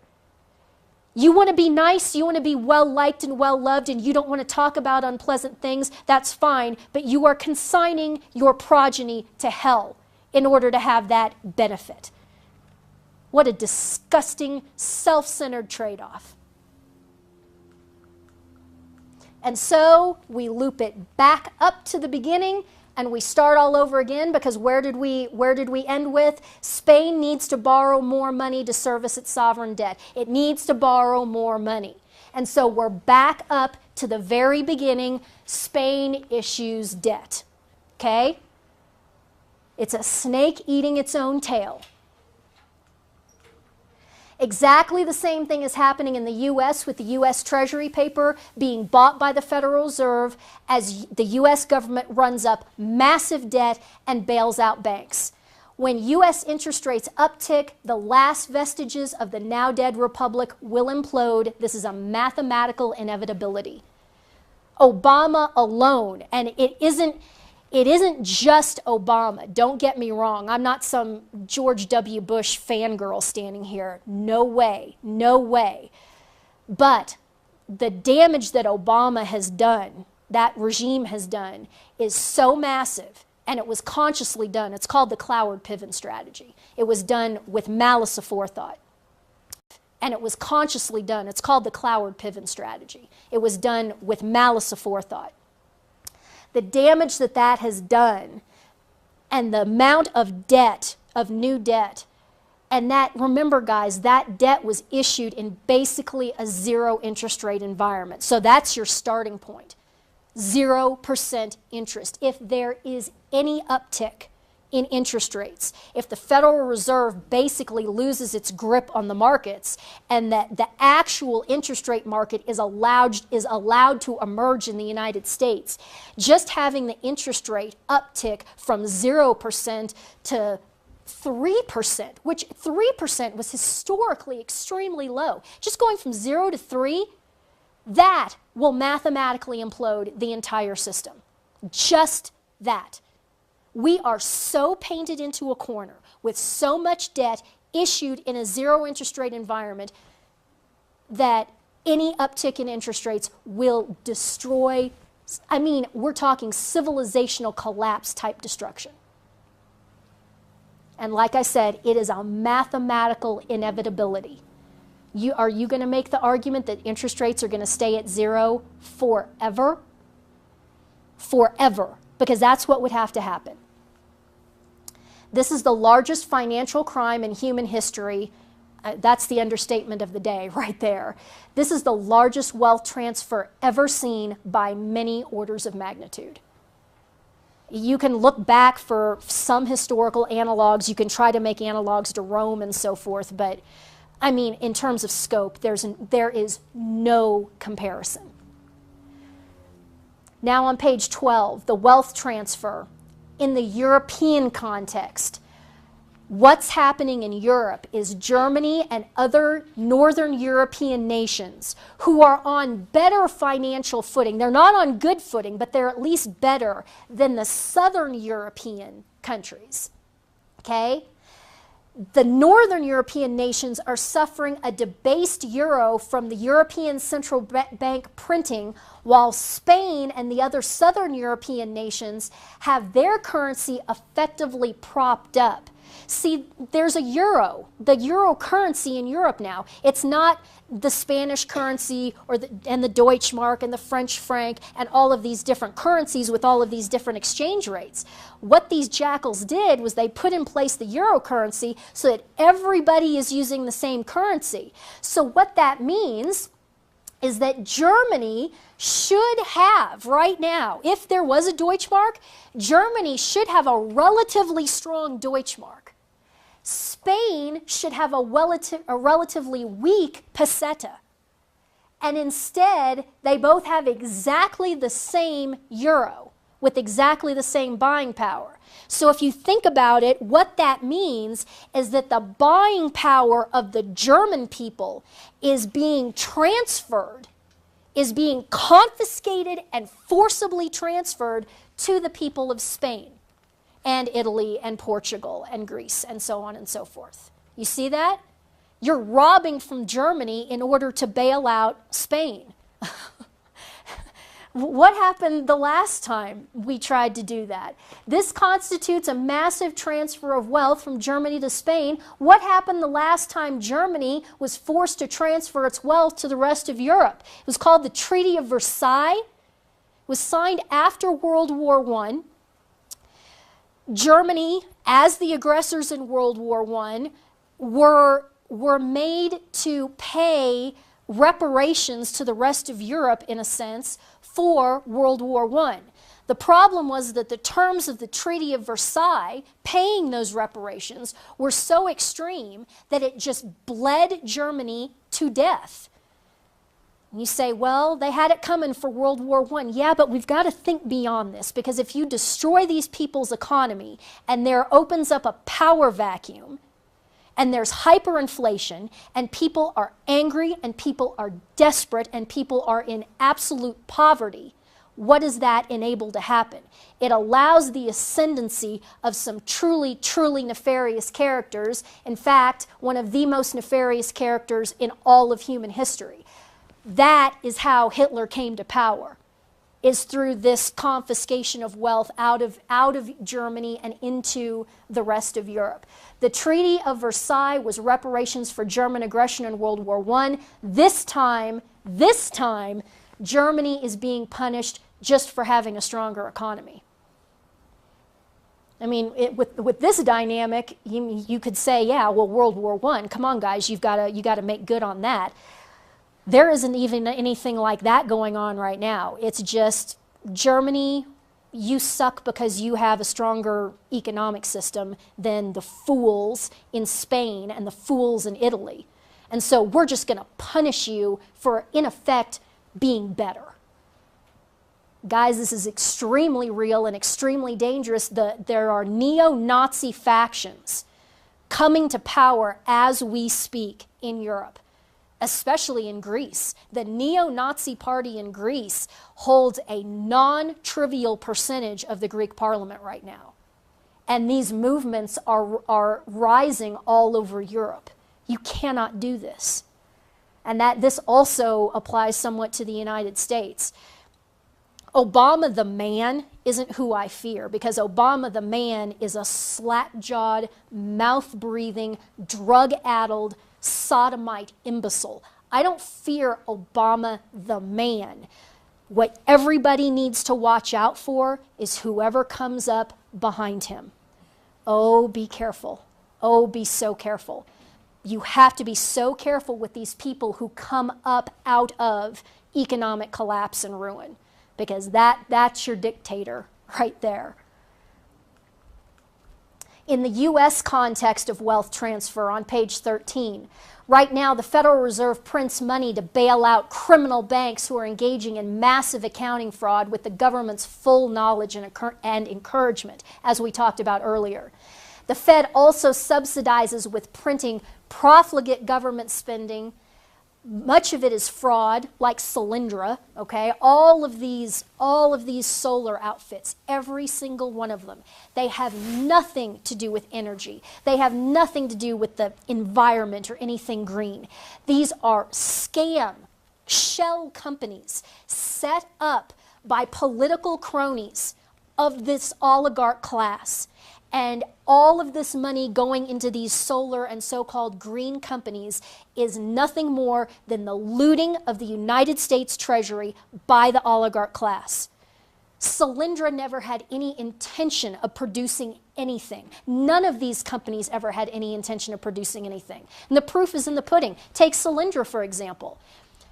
In September of 2010, Solyndra was issued a guaranteed government loan of $500 million, $500 million. 12 months later, there were padlocks on the front door. Now, there are some businessmen in the room here. Just think about that. You're setting up a business, you're in the warm-up phases, and you get in $500 million. It would take it far in excess of 12 months to even get warmed up on a $500 million type of a business model. And yet Solyndra had locks on the doors 12 months later. That was looting. It's all just government looting. It is 100% theft and criminality. There is nothing about any of that that has any legitimacy whatsoever. That's what's going on. That's where your tax money is going. You're paying taxes and it's going straight into the hands of these political cronies and oligarchs. This is one of the reasons, a sub-reason, why I've declared a federal tax strike. I'm not doing this anymore. Being forced to pay for abortion is, of course, number one on that list, but this is on the list too. I am not going to work and work and work and write these quarterly tax checks to the federal government so that the federal government can turn around and hand this money to their criminal oligarch buddies. I'm not playing anymore. Atlas Shrugged playing out in real life, here it is. Here it is. I'm going galt. I'm not playing. The Federal Reserve artificially keeps interest rates low, thus robbing savers of any interest income, while real-world price inflation increases the cost of living. Think about the retired class in this country right now. These people were basically living off of interest, okay? They have been deprived of almost all of their interest income by this zero interest rate environment. Plus, at the same time, they're looking at real world cost of living inflation. They're getting it on both sides.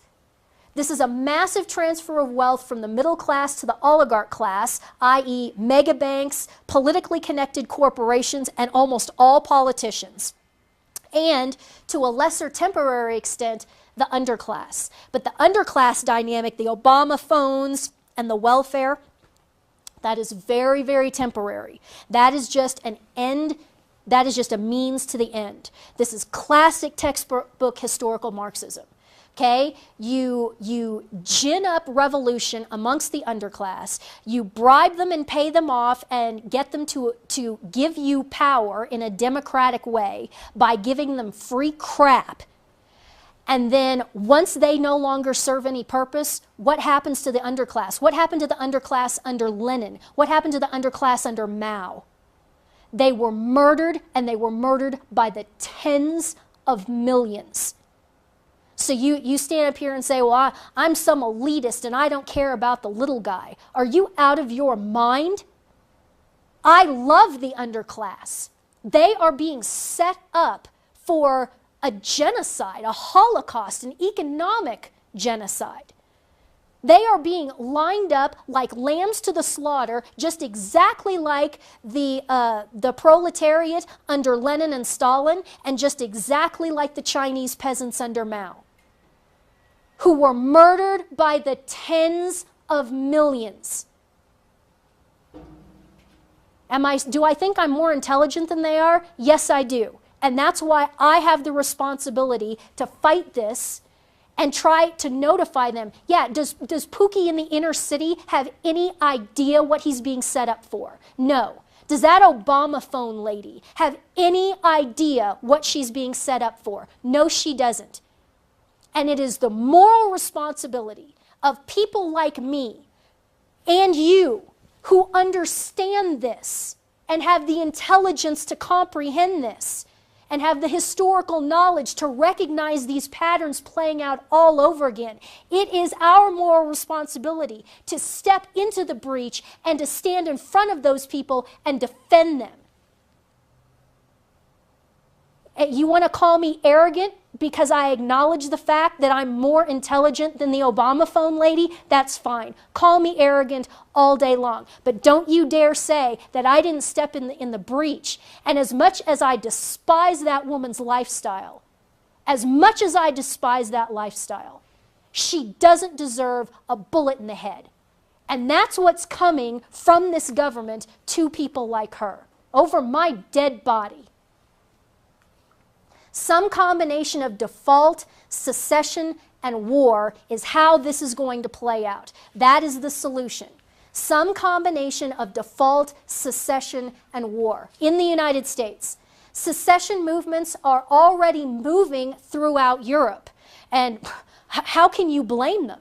Catalonia, which is where Barcelona, Spain is, it's in the northeast corner of Spain on the Mediterranean, right up against the French Riviera. They're moving to secede from Spain. Why wouldn't they?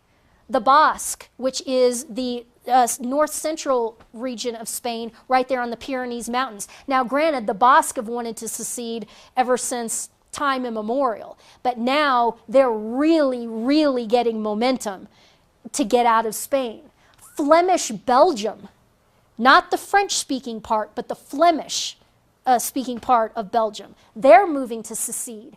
Venice is moving to secede from Italy. Venice has historically been its own republic, and in fact, they even speak a slightly different language.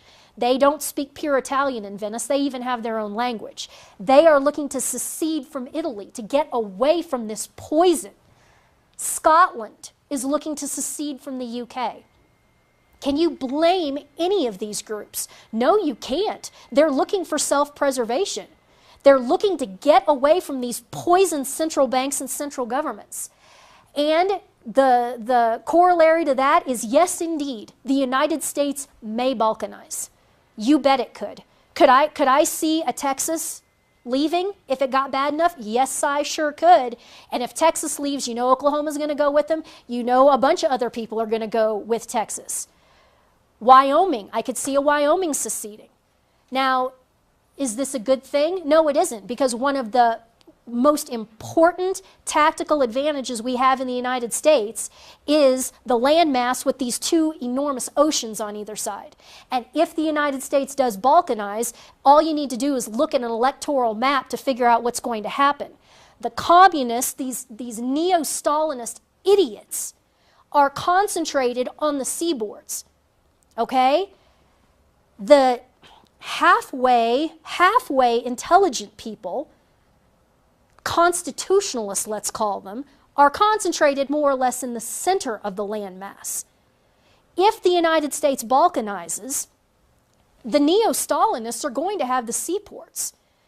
And when their economies fail, either we're going to have to bail them out, or they're going to be begging the Chinese to come in from the west and the Pacific seaports, and they're going to be begging the Russians to come in and the UN to come in on the eastern ports. And then what? And then what? We're flanked. We're flanked in the middle of the United States, and it's over. So do I see balkanization happening in the United States? Yes, I do. And it terrifies me.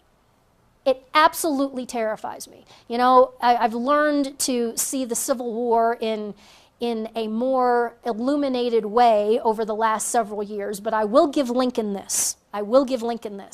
I presume that what Lincoln was probably thinking was that if the Confederacy was allowed to break away and survive, that it would just become a proxy puppet state for Europe.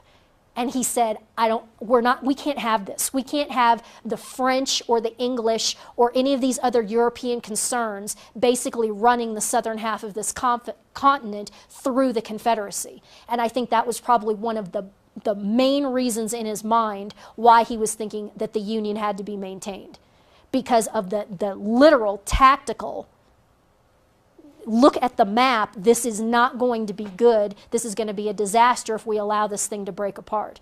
And in retrospect, he was right. And we need to heed that lesson again. And what that implies is fighting another civil war. Fighting another civil war just so that the people with common sense who are kind of in favor of the Constitution, so that we can keep tactical control of the seaports out of the hands of these neo-Stalinist imbeciles who would be the death of us all if given half the chance. And we let it get to this. All right, let's talk about credit default swaps on page 14. You need to understand this, even if you're a person who says, I don't have anything to do with any of this. This is credit default swaps. That sounds really complicated. You need to understand this, because this is what is destroying the financial system. And like I said on the very first slide, you deserve to know why. You deserve to know what's going on. And what you'll see is that this stuff isn't very complicated. It's just typical nonsense where these people that are in power put these crazy names on all this stuff and try to dazzle you all out there with BS and try to make you think that, well, there's no way that you simple peasants out there could ever possibly understand any of this high finance. Really, it's quite simple, and you need to understand it so that you can fight back against it. Okay, page 14. U.S. banks and investment entities buy Spanish bonds, let's say. We've been talking about Spain, so let's stick with Spain. What happens if Spain defaults, which is a very real possibility with all of these European countries now? What happens if Spain defaults on their bonds? Well, number one, Citibank borrows money from the Federal Reserve at 0%. So Citibank goes to the discount window, gets as much money as it wants from the Federal Reserve, and gets it at 0%. Next step, Citibank uses that money to buy Spanish bonds at 6%. So it's kind of the same dynamic as we were with before. We've got this 6% spread. Citibank buys credit default swaps on Spanish debt from either JP Morgan or Goldman Sachs. Those are the two big purveyors of credit default swaps. Those are the guys who are writing these insurance policies, and you'll see that they're just glorified insurance policies. What Citibank does is it pays JP Morgan or Goldman Sachs 1% or 100 basis points. In return, JP Morgan or Goldman Sachs agrees to guarantee Citibank Spanish bonds in the event of a Spanish default. So there's the credit default aspect of credit default swap. If Spain defaults on their credit, JP Morgan and Goldman Sachs says, we will step in and we will make you whole in exchange for you paying us this premium right here. As you can see, this is just insurance, okay? This premium right here. As you can see, this is just insurance, okay, so far. In return, if a default happened, Citi would surrender the Spanish bonds to JP Morgan or Goldman Sachs, whoever the counterparty is, who would then get to keep any salvage value, okay? So if there's a default, JP Morgan and Goldman Sachs makes Citibank whole right off the bat. Okay, it's insurance. In exchange for that, plus the premium, Citibank gives the remnants of the bonds back to JP Morgan and Goldman Sachs, and they get to keep the salvage value. So that is the swap aspect. That's the swap aspect of the credit default swap. That's all it really is. Okay, for any of you out there here in the room or on YouTube who know what a put option is. Yeah, this is just basically a kind of a glorified put option, isn't it? That's all it is. JP Morgan Goldman Sachs is writing insurance policies on sovereign debt. Credit default swaps are glorified proxy put options, in this case on entire nations. Now stop. You have investment banks writing put options on entire nations. Stop and sit in stillness with that for a second. Are we seeing a problem with this? On entire nations. How in the world is JP Morgan or Goldman Sachs going to pay out on something like this? How in the world are they going to pay out? How does JP Morgan and Goldman Sachs protect itself? Well, number one, by bribing the International Swaps and Derivatives Association, ISDA, to never declare a default. This has already happened once. Greece defaulted. I mean, it totally failed. It was a total default. ISDA said, no, there was some salvage value there, so it wasn't a default. Nobody has to pay out on anything. Well, wait a minute, that doesn't make any sense. Credit default swaps have as built into even their name the notion that, yeah, even in the event of a default, there will be salvage. The salvage is built into the paradigm. So arguing, well, if there's still some salvage left over, then it's not a default, that makes no sense. This is the ISDA just acting as the bribed proxy for JP Morgan and Goldman Sachs. Never ever declare a legal default no matter what happens, so that these two firms never ever have to pay out. So all they do is they receive premiums, and they know that they will never have to pay out. The other way is by JP Morgan and Goldman Sachs sending its employees and agents into the governments and central banks to provide bailouts. Look at the list of people who are running the Federal Reserve, the United States Treasury, on and on, the European Central Bank, the IMF, the International Monetary Fund. Look at the roster of these people and then look at their immediate past employment history. These outfits, these banks, these governments, they are populated by people coming straight out of JP Morgan, Goldman Sachs especially, and a handful of these other mega banks. Why in the world would Tim Geithner leave Goldman Sachs and, multi-million-dollar pay package? Why would he leave that and go to a $170,000 a year position in the federal government? Why would he do that? Because they are sent into the government with the knowledge and understanding that they will be heavily compensated after X number of years when they come out of the government, and after they have rooted all of this government money and largesse into the coffers of the banks that they are essentially working for. I'm not a big-time conspiracy theorist. You're not going to hear me talking about Rothschilds and all that kind of crap, because what I think all of that is deflecting personal responsibility. We're all responsible for this, don't get me wrong. However, it is an absolute metaphysical certitude that these banks are intentionally populating these government agencies and bureaucracies with their own people in order to funnel the money back to them. That cannot be argued. I mean, that doesn't even fall into the domain of conspiracy, because there's not even anything secret about it. All you have to do is look at the list of people, okay? Now, page 15, let's talk about repurchase agreements, repos. Another thing has a crazy complex name, repos, reverse repos. Oh my gosh, what's all this? It's actually very simple, and you need to understand it because this is one of the most common financial transactions going on in the economy today, and nobody has any idea about any of it. Okay, number one, MF Global. Let's put this in the simplified context of MF Global and John Corzine, and in very simplistic terms, try to kind of rebuild what he did so that you can understand repos. MF Global buys Italian debt at a discount from Spain. Now, okay, we've got three entities here. We've got the private entity MF Global, we've got Italy, and we've got Spain. Now, wait a minute. Spain is broke. Why does Spain have Italian debt? Oh, that's right, I forgot to tell you, because Europe is this massive cannibal situation where all of these countries are just broke, but they're buying each other's debt. And so it's all cross-collateralized. It's an absolute disaster. But yes, this is exactly what's going on.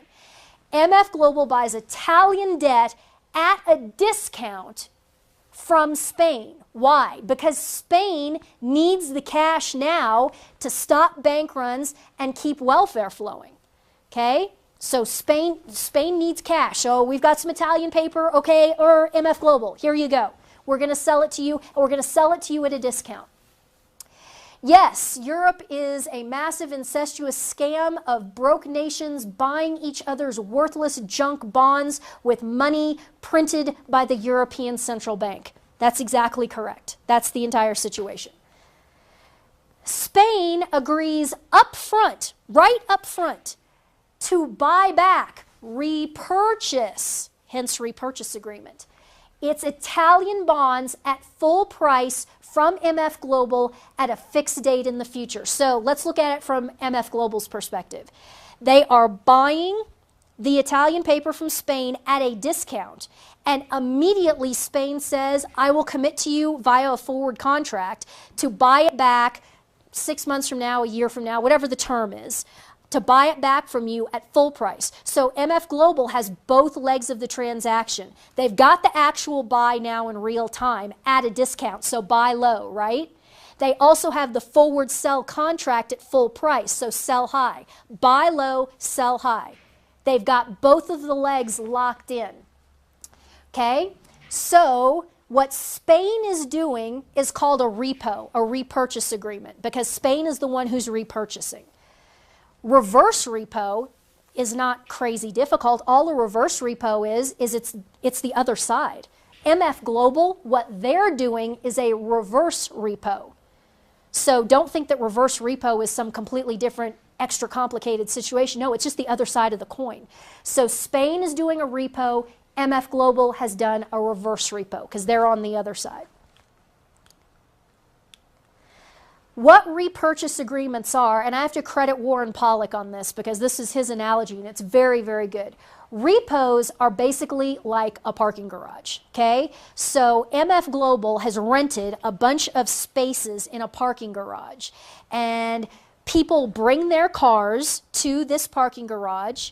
They park their car in one of MF Global's slots and pay MF Global to park it there.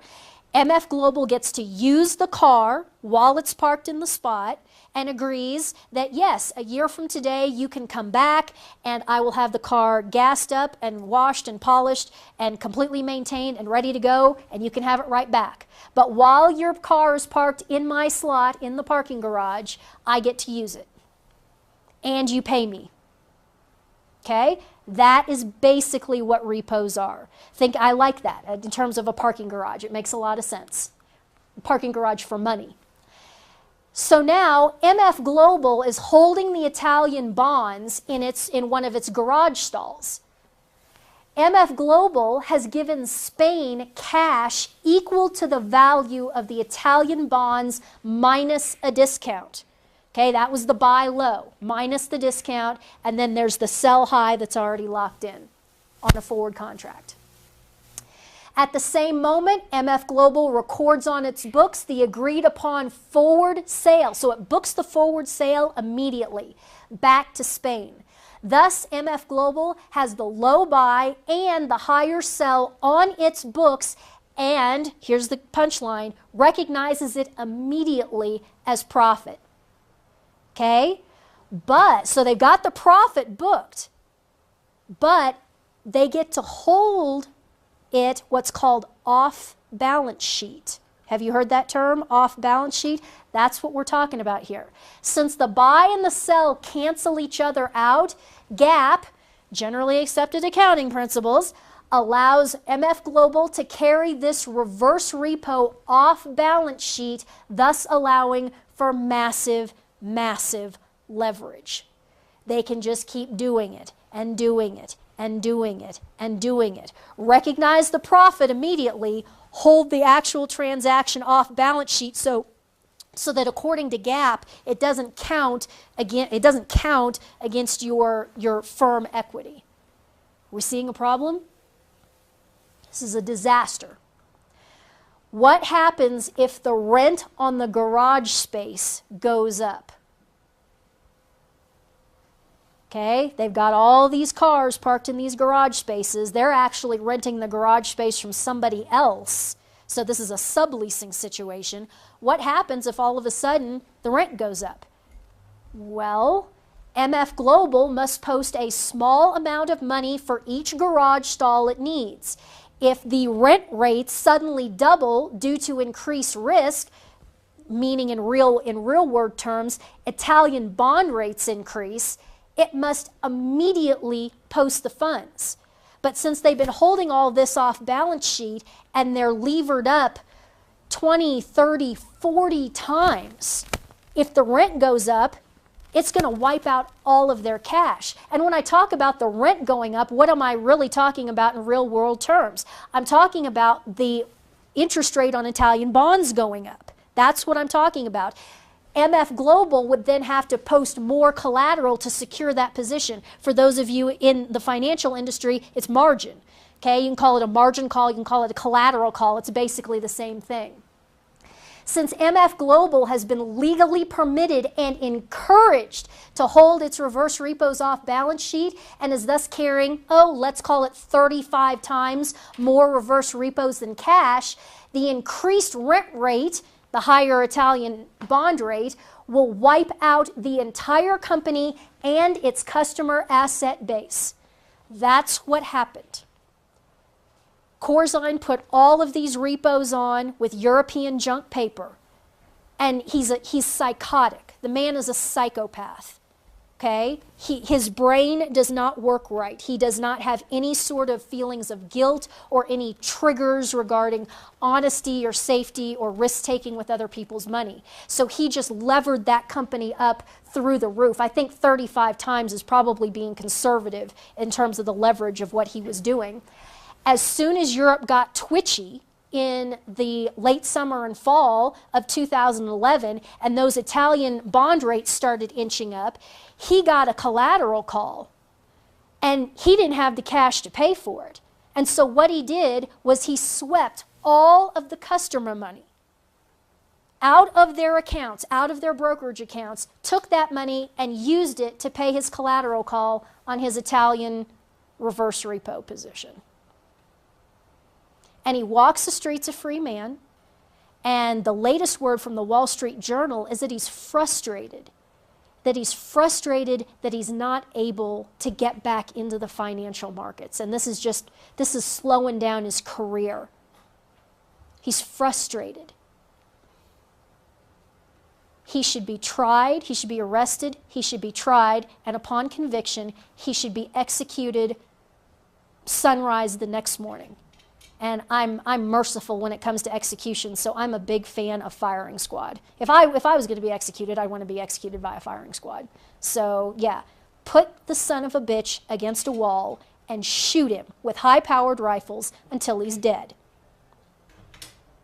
Then he won't have to be frustrated anymore. But wait, it gets so much worse. MF Global, upon receiving the Italian bonds, what do? Now they're holding these Italian bonds, right? They turn around and they borrow money from the Federal Reserve at 0% using the Italian paper as collateral to fund what? More reverse repos. This is how you get spooled up to 35 times leverage or more. Take the collateral that you've received and then go borrow funds against that, posting the collateral as collateral. Well, what? If any of us tried to do this, we'd go to prison for the rest of our lives. And yet, this is what the entire financial system is now pretty much built on. And don't forget, MF Global also buys credit default swaps on Italian bonds from JP Morgan and Goldman Sachs for the term while they're holding the Italian paper. Sure, I mean, you've got a 6% spread. He had MF Global as a broker-dealer, which meant that he could go to the discount window at the Federal Reserve and borrow at 0%. So he goes and borrows from the Fed at 0. Let's say the Italian rate is, the Italian repo rate is, I don't know, 4%. He pays 100 basis points in CDS. I'm just making these numbers up. He still is making 3-4% when he can borrow money at the discount window at 0. You see this? It's sick. It's sick that this is happening. Why are they doing this? These are all fairly new developments, these repos and these CDS and so forth. These are fairly new developments. Exotic, risky schemes like these are a recent innovation encouraged by the government. How? Zero interest rate policy. I started my little teeny tiny commodity brokerage in 2006. At that time, the paradigm for all companies, all of these brokerage houses was that the customer funds were invested in nothing any more risky than 90-day T-bills. 90-day T-bills. That was as risky as you could get.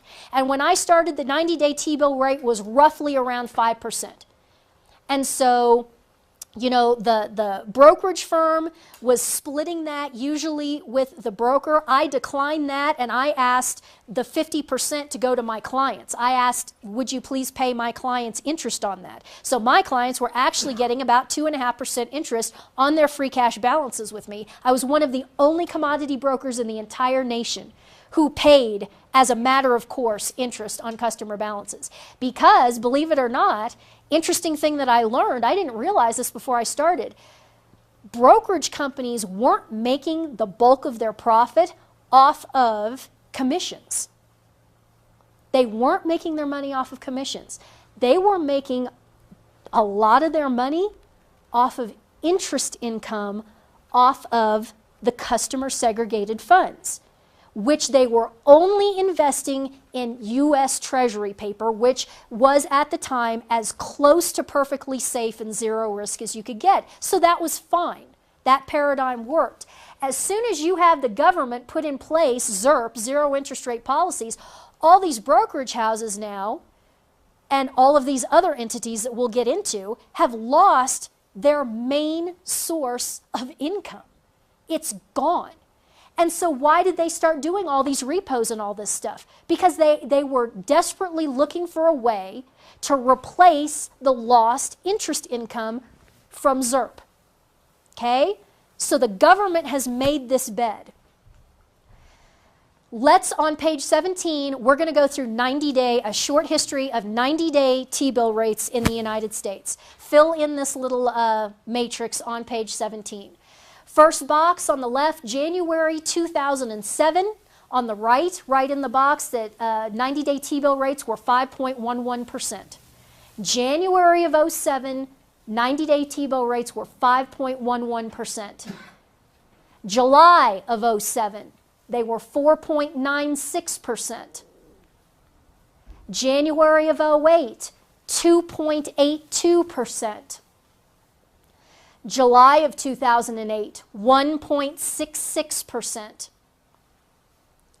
January of 2009, here's Obama, 0.13%.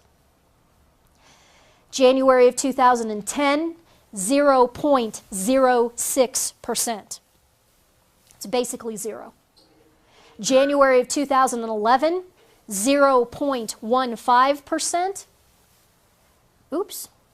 And January of 2012, 0.03%. January of 2012, 0.03%.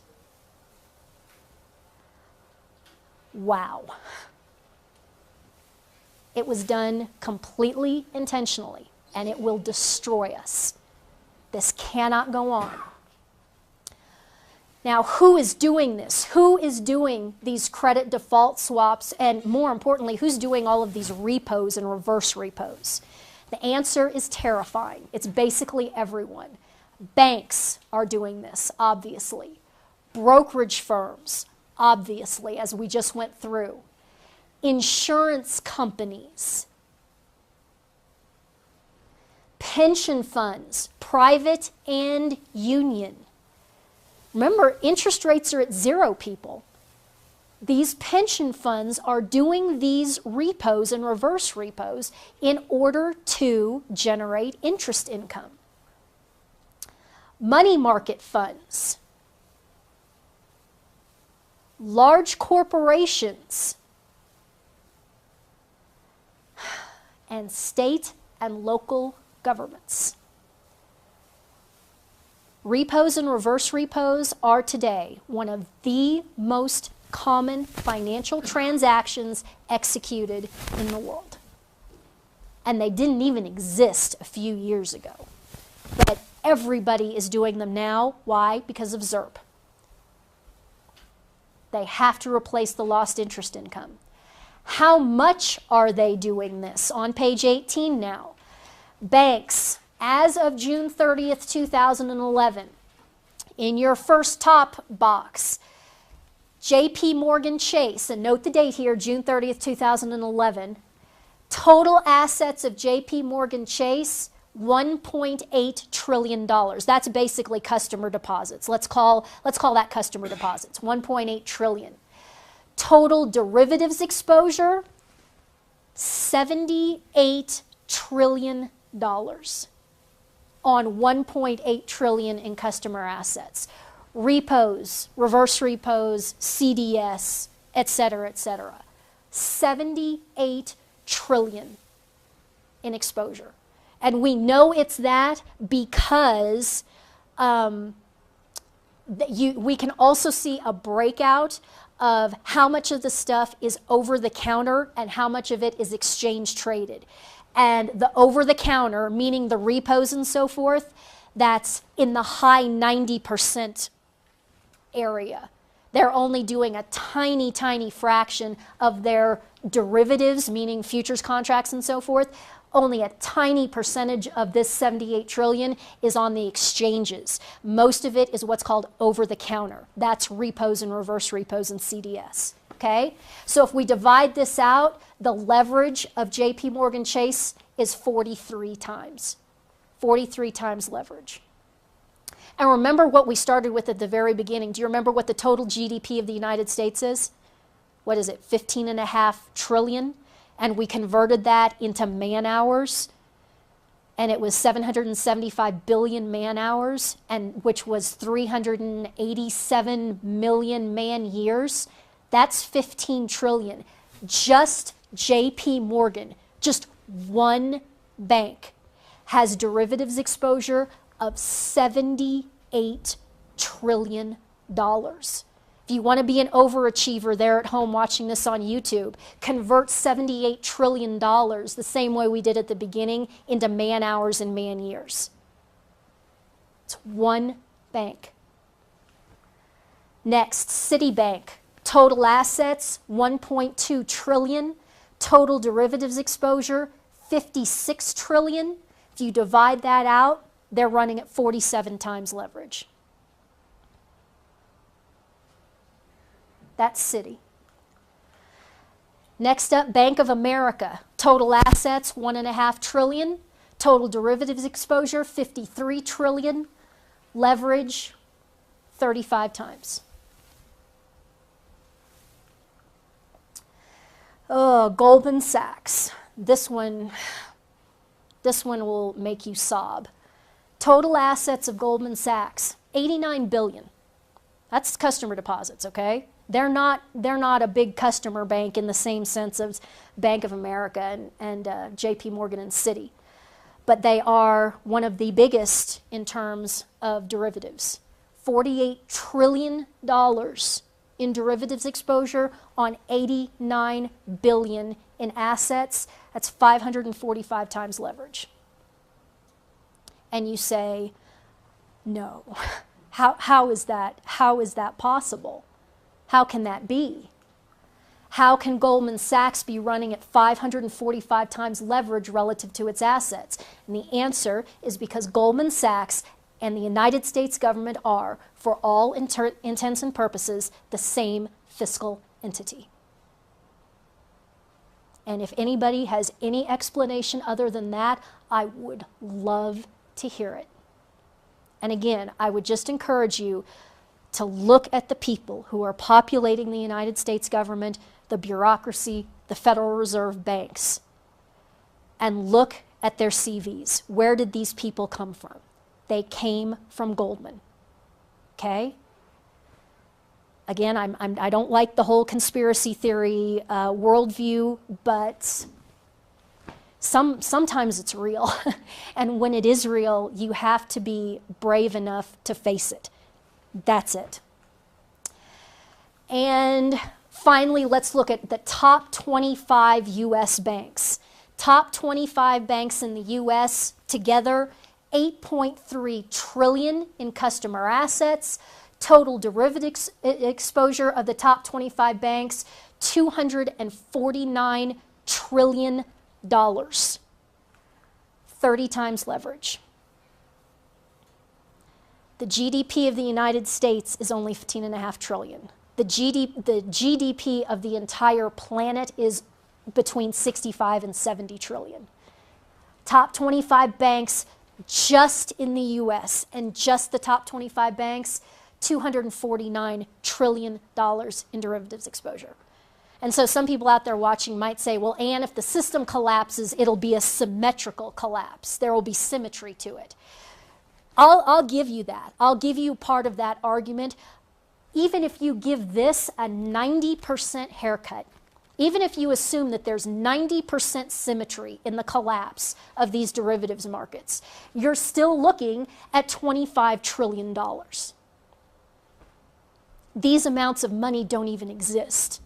We're into the domain of things that aren't even real anymore.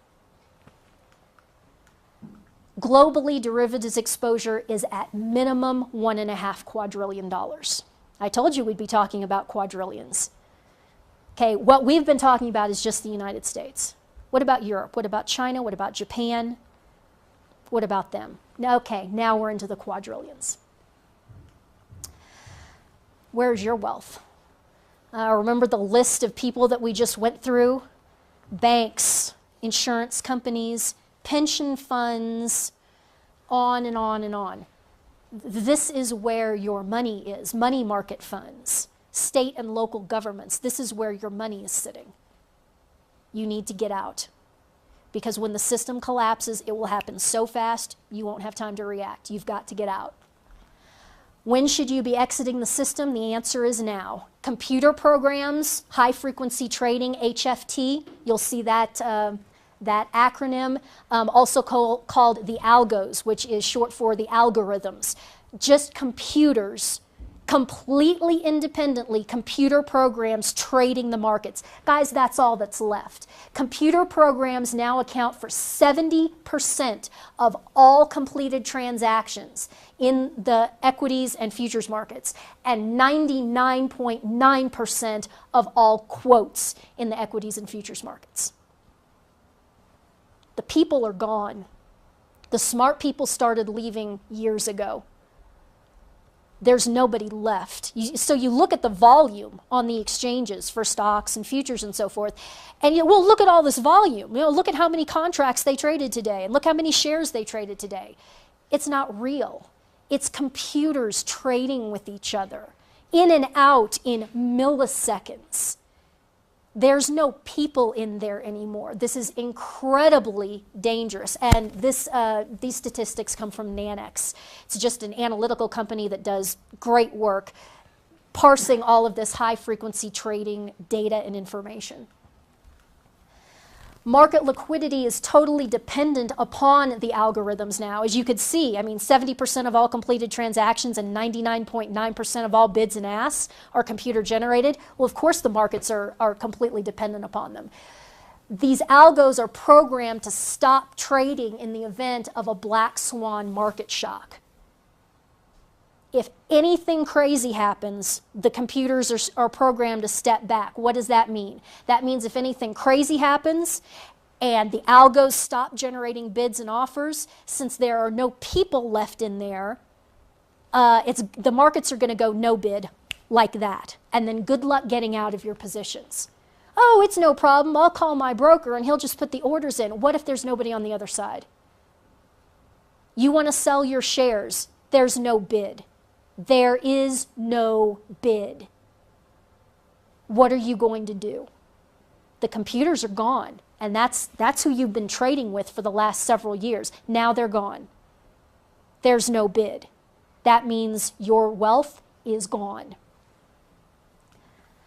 Solution: open outcry execution. After the collapse, after the war, by all means, you're going to need to rebuild markets. Forward delivery, which are futures markets, and stock markets, it's a great thing. They're a wonderful thing, but they have to be done right with a rule of law. They need to be done open outcry. No more computers. Okay? Open outcry worked until just a few years ago. Just a few years ago. I put my first electronic order in 2006. 2006! Just going on 7 years ago. All of civilization worked just fine with open outcry markets and execution up until just a few years ago. And you're going to make the argument that there's no possible way that we can go back. You have to go back. If you let these computers in, if you're not trading with humans, it's going to destroy itself eventually. Okay, you've got to go back to open outcry, dealing with humans. If you say, well, we want to arbitrage these markets, that's fine. If you want to arbitrage the markets, that's fine. You buy a membership, you go down into the pit, you stand in the pit, and you arb the markets like a man. You don't arb the markets by having some dork write you some computer code to arb the markets for you. You want to arb, man up and do it yourself. Stand in the pit and do it honest. I'm fully in favor of that. God bless you. Do it. Efficiency is good. But we're not going to do this computer crap anymore. Electronic order routing to the pits only. Trades must be executed by a human being with another human being. There are some people who are saying, well, you can do the algos if you just put a time limit on them. I don't buy it because it's still beyond the capacities of human trading. It's still beyond the capacities of human beings, and they will consume themselves eventually. Unfunded liabilities, meaning entitlement debt, welfare, Social Security, Medicare, blah, blah, blah, of the United States government stands today at $222 trillion on a 75-year horizon, meaning the expected average lifespan of a child born today. 222 trillion. This figure assumes a static cost curve in today's dollars and interest rates. Yeah, never mind the fact that health expenditures are increasing at about a 9% annualized rate. No, that's not even priced into any of this. And never mind the fact that we're in a zero interest rate environment. None of that's priced into any of this. This is assuming static prices and continued zero interest rates. The truth is that these costs are growing at an exponential rate, like 9% per year, and interest rates cannot stay at zero and will likely hyperinflate. So this number right here is actually extremely, extraordinarily, deceptively low. Critical mass has been reached. It can't be walked back. The system is going to collapse. If you are a person who is planning on being in any way dependent on Social Security or Medicare, you're not going to get it. It's not going to be there. The system is going to collapse long before you ever get there. Someone like me, I just turned 36. Oh, assuming that I live to old age, there is no possible way that I would ever have any of that. There's no possible way, I don't think, that the average 60-year-old today is going to get any of this. The system is going to implode.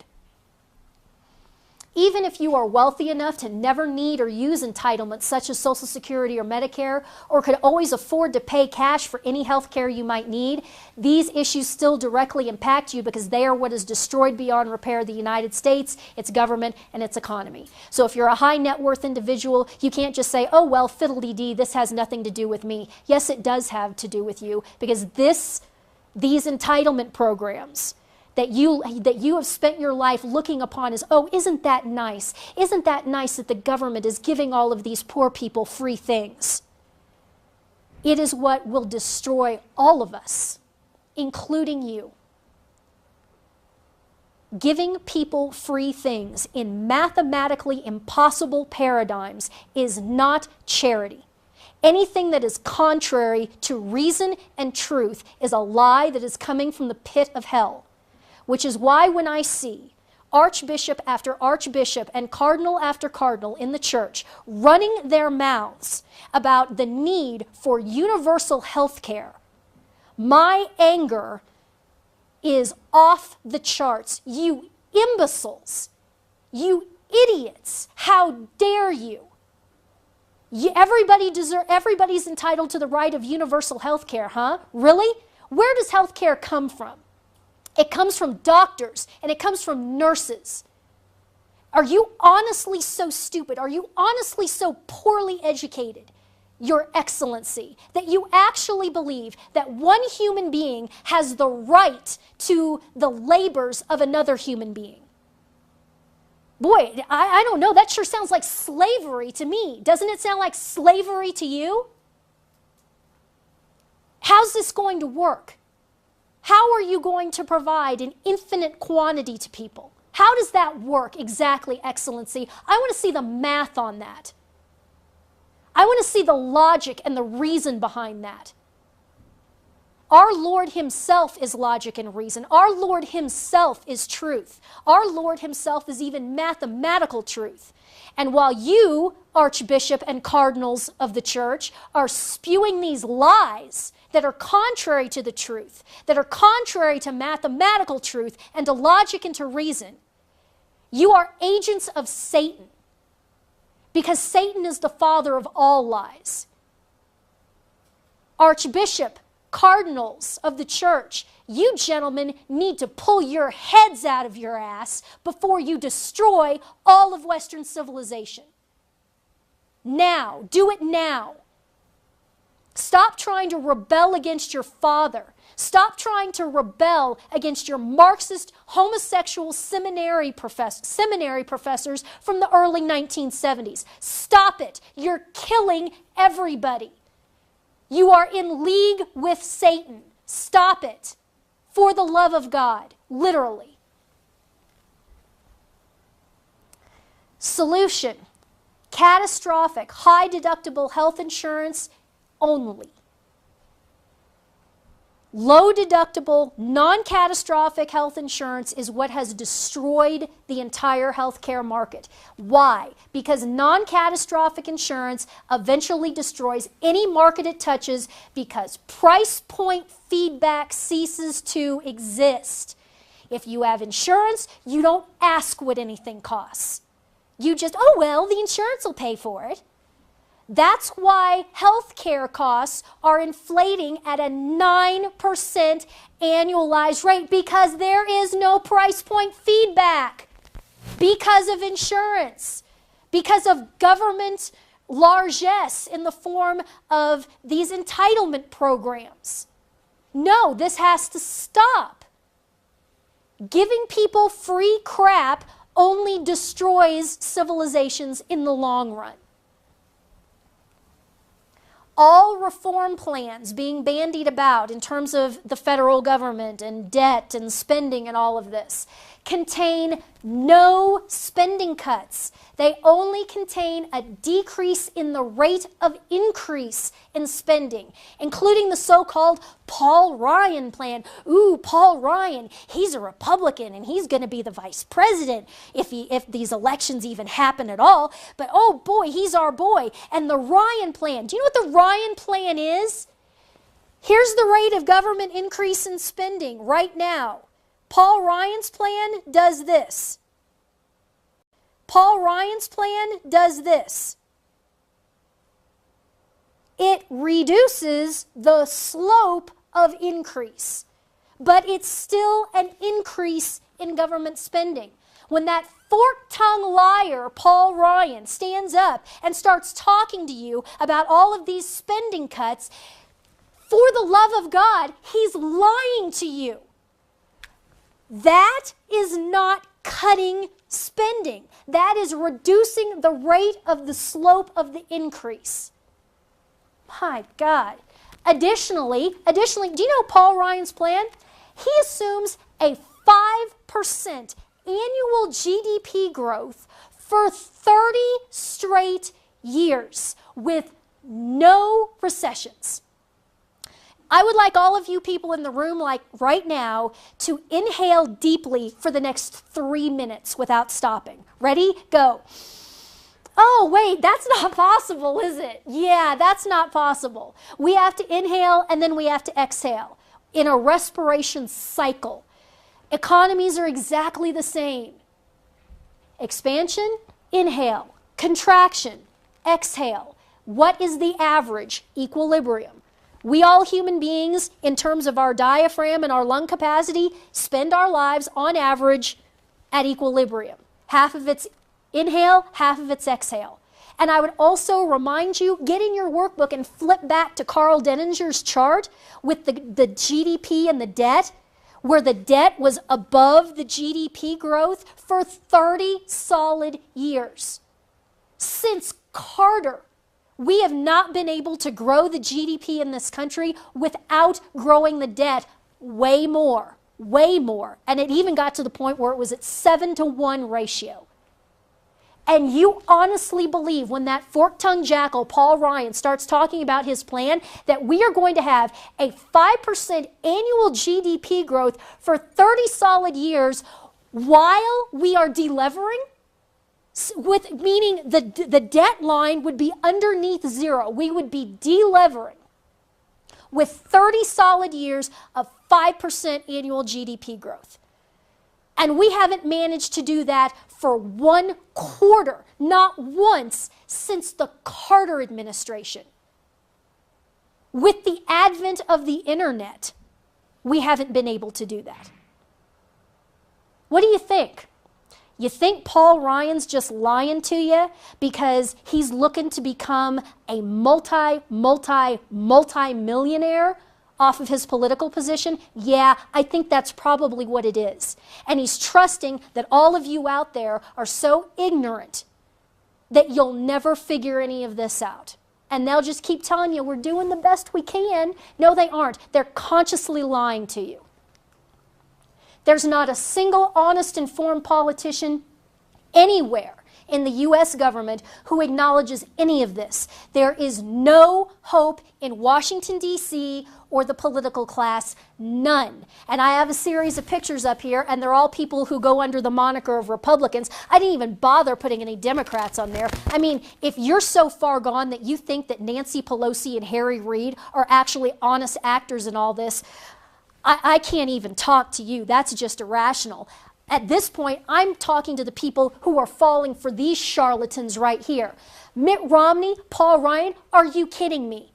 Are you kidding me? You honestly think that they're going to change anything if they're even permitted to get in by whoever's running the government now? There's absolutely no way. They're not talking about cutting anything. It's just all going to keep going and going and going. Sarah Palin. There's this cult of Sarah Palin. I loved her. I was excited about her when she first came out in 2008. Hey, man, that's pretty cool. Here's a lady with 5 kids and a Down syndrome baby, and she's done some pretty awesome things, it looks like, up there in Alaska. Okay, sister, you've been given a massive bully platform, a massive bully pulpit. You tweet or go on Facebook or whatever it is that you do, and millions of people are hanging on your every word. And what have you done, lady? What have you done? Set your family members up with reality shows, and you just got done writing a book on weight loss? What the hell? What the hell? Do you think that she honestly has solutions to any of the stuff that I've just covered? She may not even know about it. I don't know. I don't know. She may not. At this point, I wish that she probably doesn't, because ignorance is less of a sin than knowing about it and not saying anything about it. Ron Paul. Again, have you actually heard him talk about any of the things that I've just discussed? He's throwing these little token memes at people like, oh, let's get back on the gold standard, trying to get people to throw money at him, making millions and millions and millions of dollars off of being in the government. Oh, and by the way, he's also an anti-Semite who is an apologist for Islam. Sorry, you're disqualified, you batshit old man.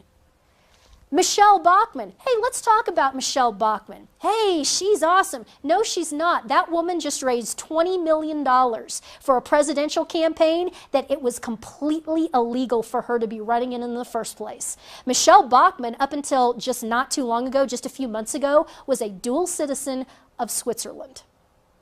You cannot be the President of the United States. You cannot be the Commander-in-Chief if you have ever been a citizen of another country. She was running for president and raised $20 million as a citizen of Switzerland the whole time. There's no hope, ladies and gentlemen, in any of these people. They are psychopaths. Alan West, where the hell are you, soldier? Where the hell are you? I met you. I met you in Leavenworth, Kansas at the Leavenworth 10 rally. and I talked you up and said, all right, this is the kind of guy. We need Allen West. This is who we need. This guy's going to go to Washington, D.C., and he's going to knock some skulls. And you know what? You know what Allen West did? He went to Washington, D.C., and he voted to let Obama raise the debt ceiling. He voted, he voted for the $1 billion Pigford scam. He voted for the NDAA.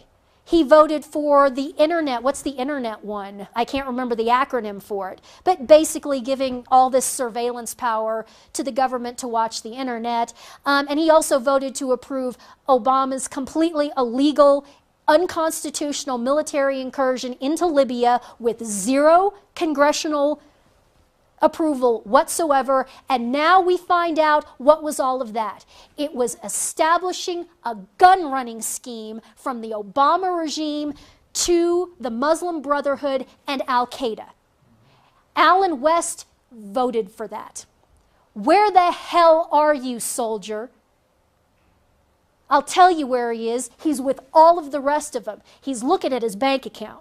He's looking at his bank account and he's thinking about how long is it going to take before he has a net worth in the 8 figures. How is he going to parlay this? How is he going to parlay this into personal wealth? How is he going to parlay this into possibly a career on one of the so-called news channels? He's just like all of the rest of them. You people have got to snap out of this and wake up. There is no hope in Washington, D.C. It's over.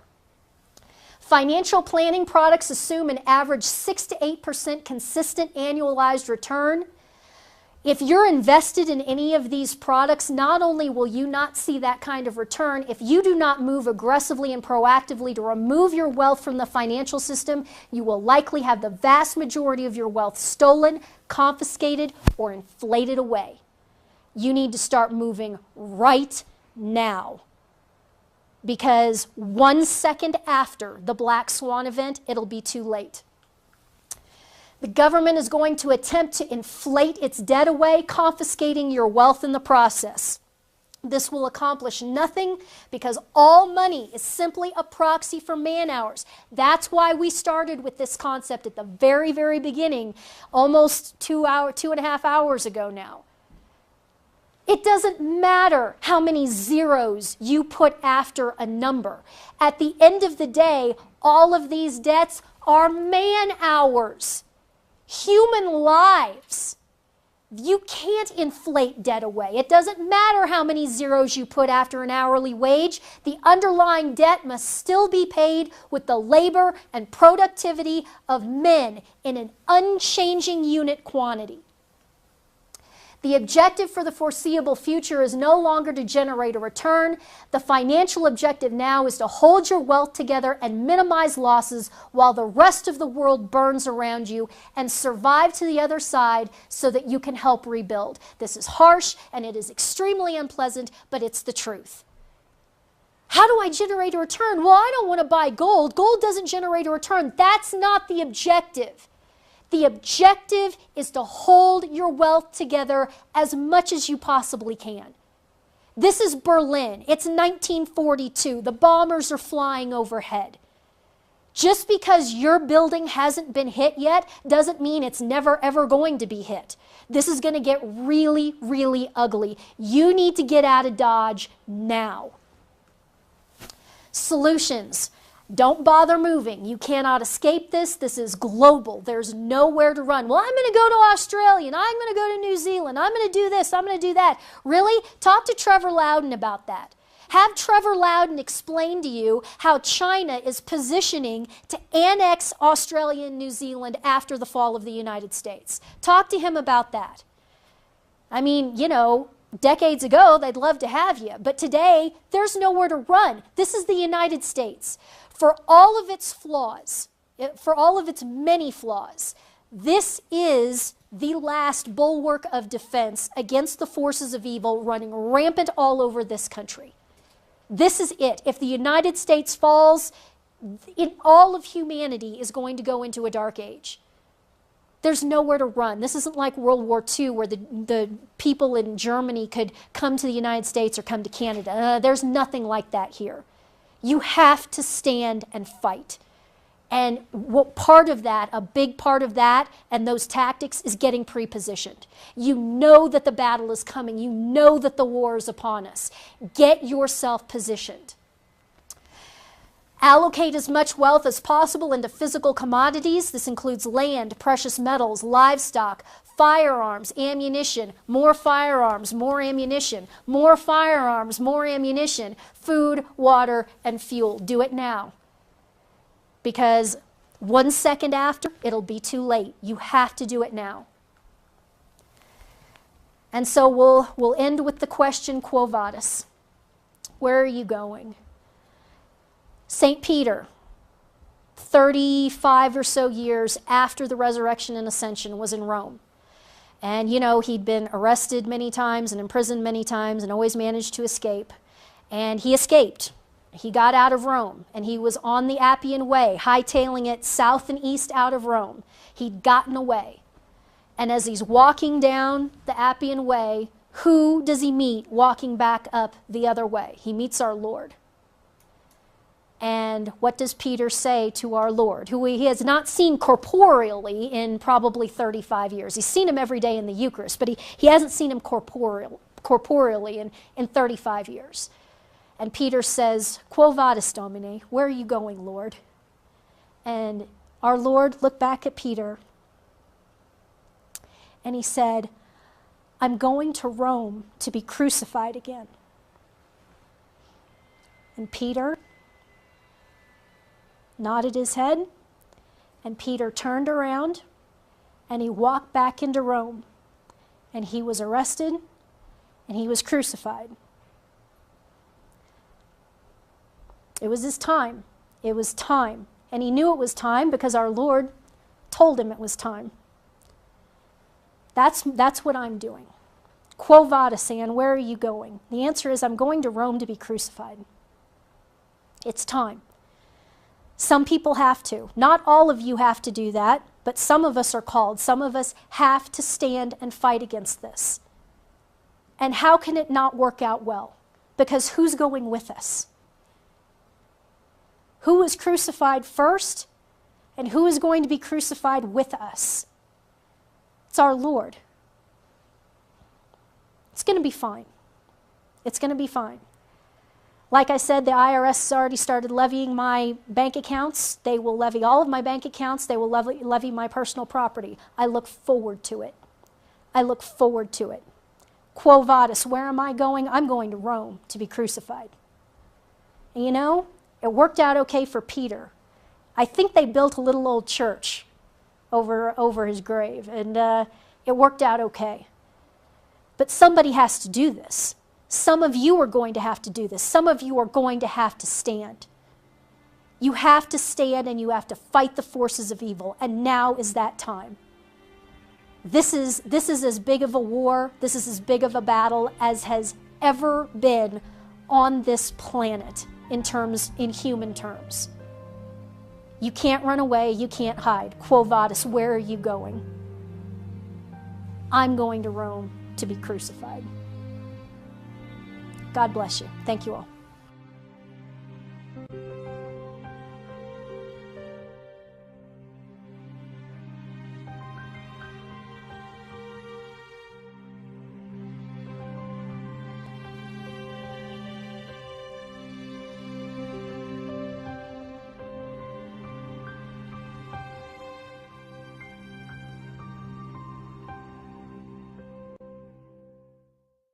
Make your own YouTube, put it up on the internet so that everybody can see it. But I'm just going to cover what I think is the very basics in this presentation, and hopefully we'll get it under 2:30.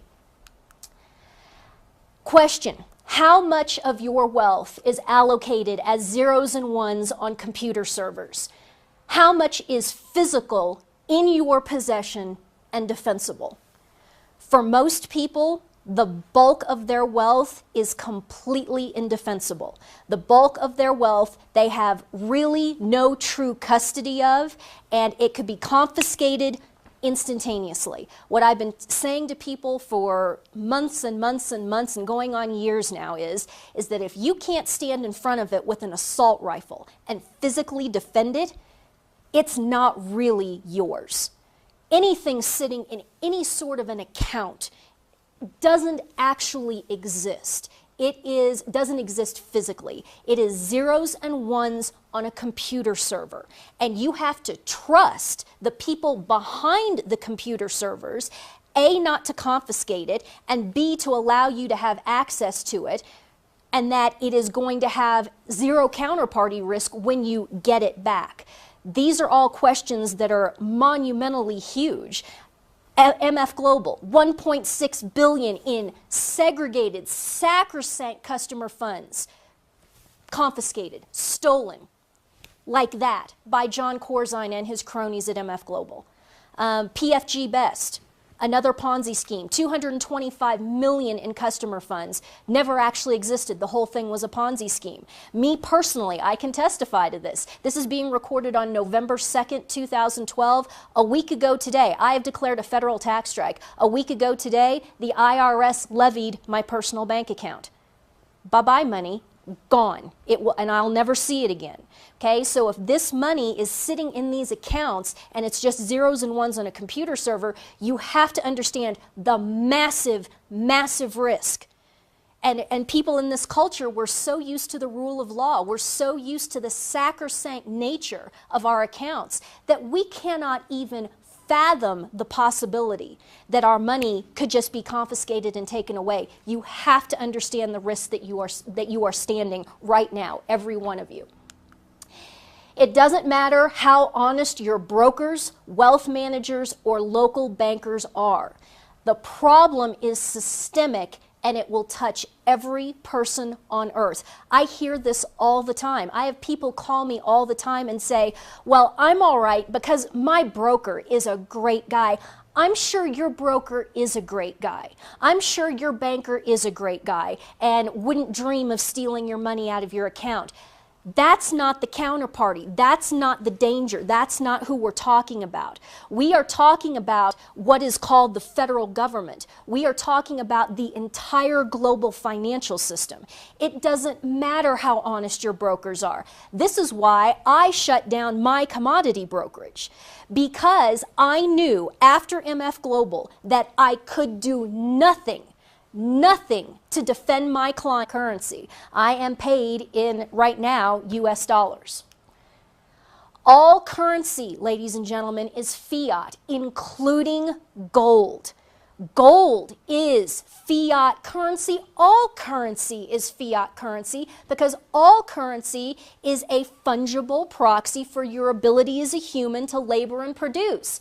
What does the word fiat mean in Latin? It means let it be. And that's exactly what they did millennia ago with gold. They looked at it and they said, let that be the substitution for my ability to produce. And everybody agreed to this. Let gold be money. Let US dollars be money. Let zeros and ones on a computer server be money. Let Tide detergent be money. Do you guys know that this is going on? Do you know that in the inner cities already that the big bottles of Tide laundry detergent is being used in the inner cities as a currency? And it's equivalent to roughly 20 bucks. If you go to the store and look and you'll buy one of the big ones, it's about 20 bucks. They will go into stores and they will shoplift out cartloads of Tide detergent, and then it is being used on the street in the inner cities as a currency. Isn't that interesting? So really, anything, whenever humanity says, let that be money, that, ladies and gentlemen, is a fiat currency. Therefore, all currencies, including gold, are fiat currencies. Time literally is money because money is the proxy for human capacity and productivity. Time is money. Don't forget this. We're going to come back to this when we're talking about interest in a few minutes, okay? It is the substitution, and we even quoted in that. How much are you paid per hour? How many dollars per hour is your wage? Because you have to pass through time in order to be productive, in order to do anything, Okay, just nailing all these concepts down because they're so important, and it seems to me nobody understands any of this anymore, including the people running the Federal Reserve. Not that they aren't criminals in the first place, but you know the point I'm making. All right, so let's walk through this thought about time being money. Now we're on page 6 in your workbook. The U.S. GDP is approximately how much? Do you know? Do you know what GDP is? It's about 15.5 trillion. Fill that in your workbook. 15.5 trillion, and I use triple T for my abbreviation for trillion, so you know. Average wage, let's call the average wage in the United States, not in China, in the United States, let's call that $20 an hour, okay? 20 bucks an hour. The average work year, standard work year is 2,000 hours, okay? Now let's do some math off of this. 15.5 trillion, lots of zeros there, kids, make sure you get all those zeros in there, divided by $20 per hour means that the GDP is actually and their assets that were sitting in my commodity brokerage. It doesn't matter how awesome and how honest I may be. There was nothing I could do to protect my clients. If my FCM went under the same way that MF Global went under, and my FCM did eventually go under about 7 months later, not in the same fashion, but it went under, I could not protect my clients. I didn't have the wealth myself to backstop my clients' accounts. If their money got corzined, so to speak, the way the MF Global customers got corzined, I could not have done anything to help them, and I could not live with that. You can steal all of my money. You can take everything I own. You can put me in the gutter to where I'm living in a refrigerator box under the bridge. That's fine, but you're not going to take my clients' money. So I had to shut my firm down and I had to get them out. That was the only moral option for me. You have to understand this. It doesn't have anything to do with how honest and good your local guys are, because this isn't a local problem. This is big. This is as big as it gets.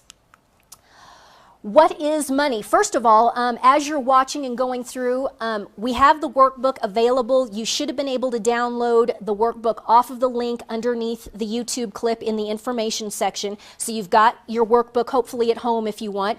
The fellas here in the room, they all have their workbook. The way it works is on the slide, this turquoise number here is the page that I'm on in the workbook. The first 3 pages of the workbook was just very simply the going galt letter that I wrote in November of 2011 when I shut down my brokerage firm. That's just provided for you. That's the only biographical information I'll provide. You can see pretty much how I feel and what happened to me by reading that letter. Now we are into the workbook and we're on page 5. The question is, what is money?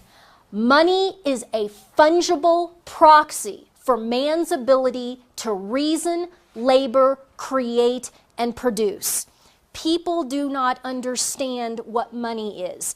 Money is, in a sense, it gets into in a sense, the spiritual and the metaphysical. Because like I said, it is a fungible proxy for man's ability to reason, labor, create, and produce. It is, in essence, your humanity turned into this fungible proxy that we use for exchange. Now, you might be sitting there thinking, what does fungible proxy mean? Well, first of all, proxy. Proxy means a representative agent, a substitution, okay? What does fungible mean? Fungible means that it is completely interchangeable. I could get into my wallet and I could pull out a $100 bill and I could exchange my $100 bill with the $100 bill of the gentleman that's sitting right here in front of me. Those two $100 bills, even though they're physically different pieces of paper, they are, for all intents and purposes, exactly the same thing. They represent the same thing. That is fungibility. Why do we have the need for a fungible currency? And this is universal throughout human history. Why must there be this fungible proxy? Because, for example, my business, okay, I was in the cattle business. My skill set was teaching cattlemen how to trade cash cattle. That's my skill set. What use does that skill set have to this gentleman who's sitting right here in front of me who has nothing to do with the cattle industry? I can't trade or barter with him in terms of my personal skill set. Now, let's say, for example, that the gentleman sitting in front of me, and I'm just making this up, let's say that he is in the, let's say he's in the steel manufacturing business. Well, he can neither pay me in steel because I, as I stand here, have no real use or application for steel. I can't do anything with that. If we even get more specific back to my old vocation in agriculture, what if I had a guy come to one of my cattle marketing classes who also did some farming? Let's say he was a wheat farmer. Could he pay me in bushels, physical bushels of wheat? Again, you can say, well, Ann, you could use wheat. Sure, but I don't have any ability to process the wheat. I can't mill it. I can't turn it into flour. And even then, do I need, how many pounds of flour do I need? Really? How many can I personally consume? So you can see why humanity, from the very earliest days, went to this system where we have to have this fungible proxy, this currency that we can exchange with each other, that is a proxy for our labor, our productivity, our creativity, etc., so that we can all have an extremely efficient means of doing business and having economic activity with each other without having to find the person who deals in exactly the commodity that I need right this second, and then can I even process it or not, etc., etc. Okay, that's what money is. At the end of the day, it is a proxy for your humanity, your ability to work. Don't forget that because that's so important. What is fungibility? We've already gone through that. It's the ability to mutually substitute individual units. Okay? Humanity started using precious metals as that fungible proxy. They looked at gold and silver and they said, look at this interesting, beautiful yellow metal that we can dig out of the ground. It's very pretty, it's rare, and it doesn't rust, it doesn't erode or corrode. So let's do this. Let's dig this metal out of the ground. Let's turn it into coins, and then those coins will be what we use to substitute for our ability to work and labor. Ah, good idea. Okay, and then humanity evolved into paper currencies, and we'll talk about paper currencies a little more in a bit. As I said, my ability to teach people how to trade cash cattle is not terribly fungible. It's very specific. Therefore, I am paid in fiat.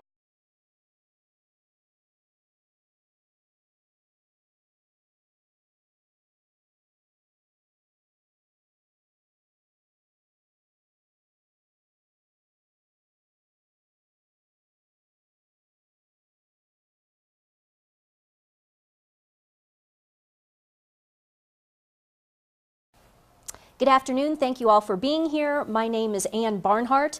I'm not going to go through a whole lot of biographical information. In fact, I'm not going to do a whole lot of bio at all.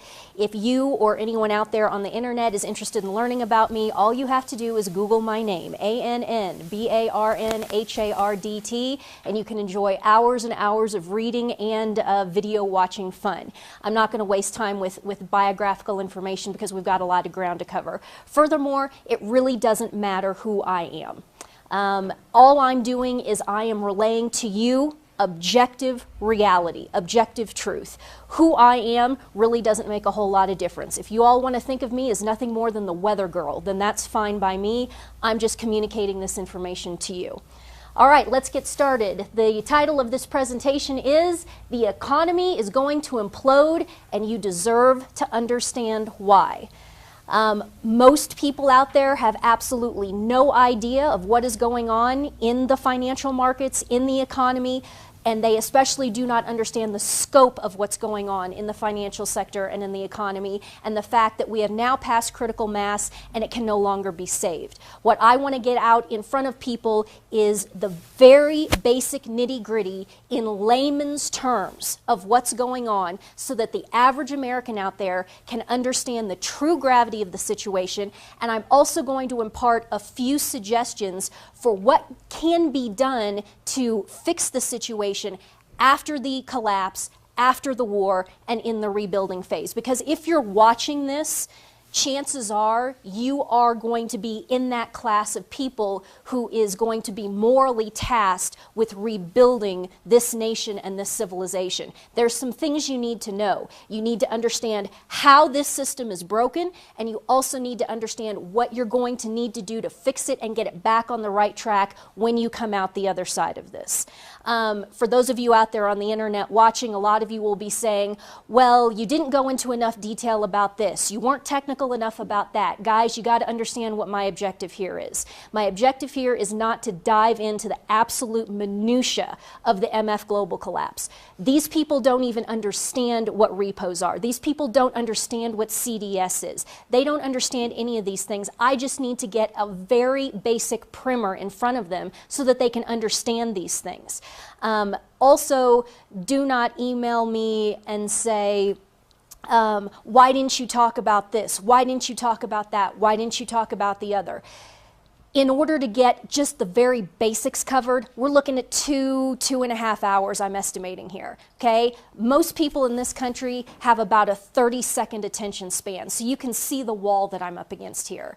If you think that there's a topic that I didn't cover that needs to be covered, God bless you.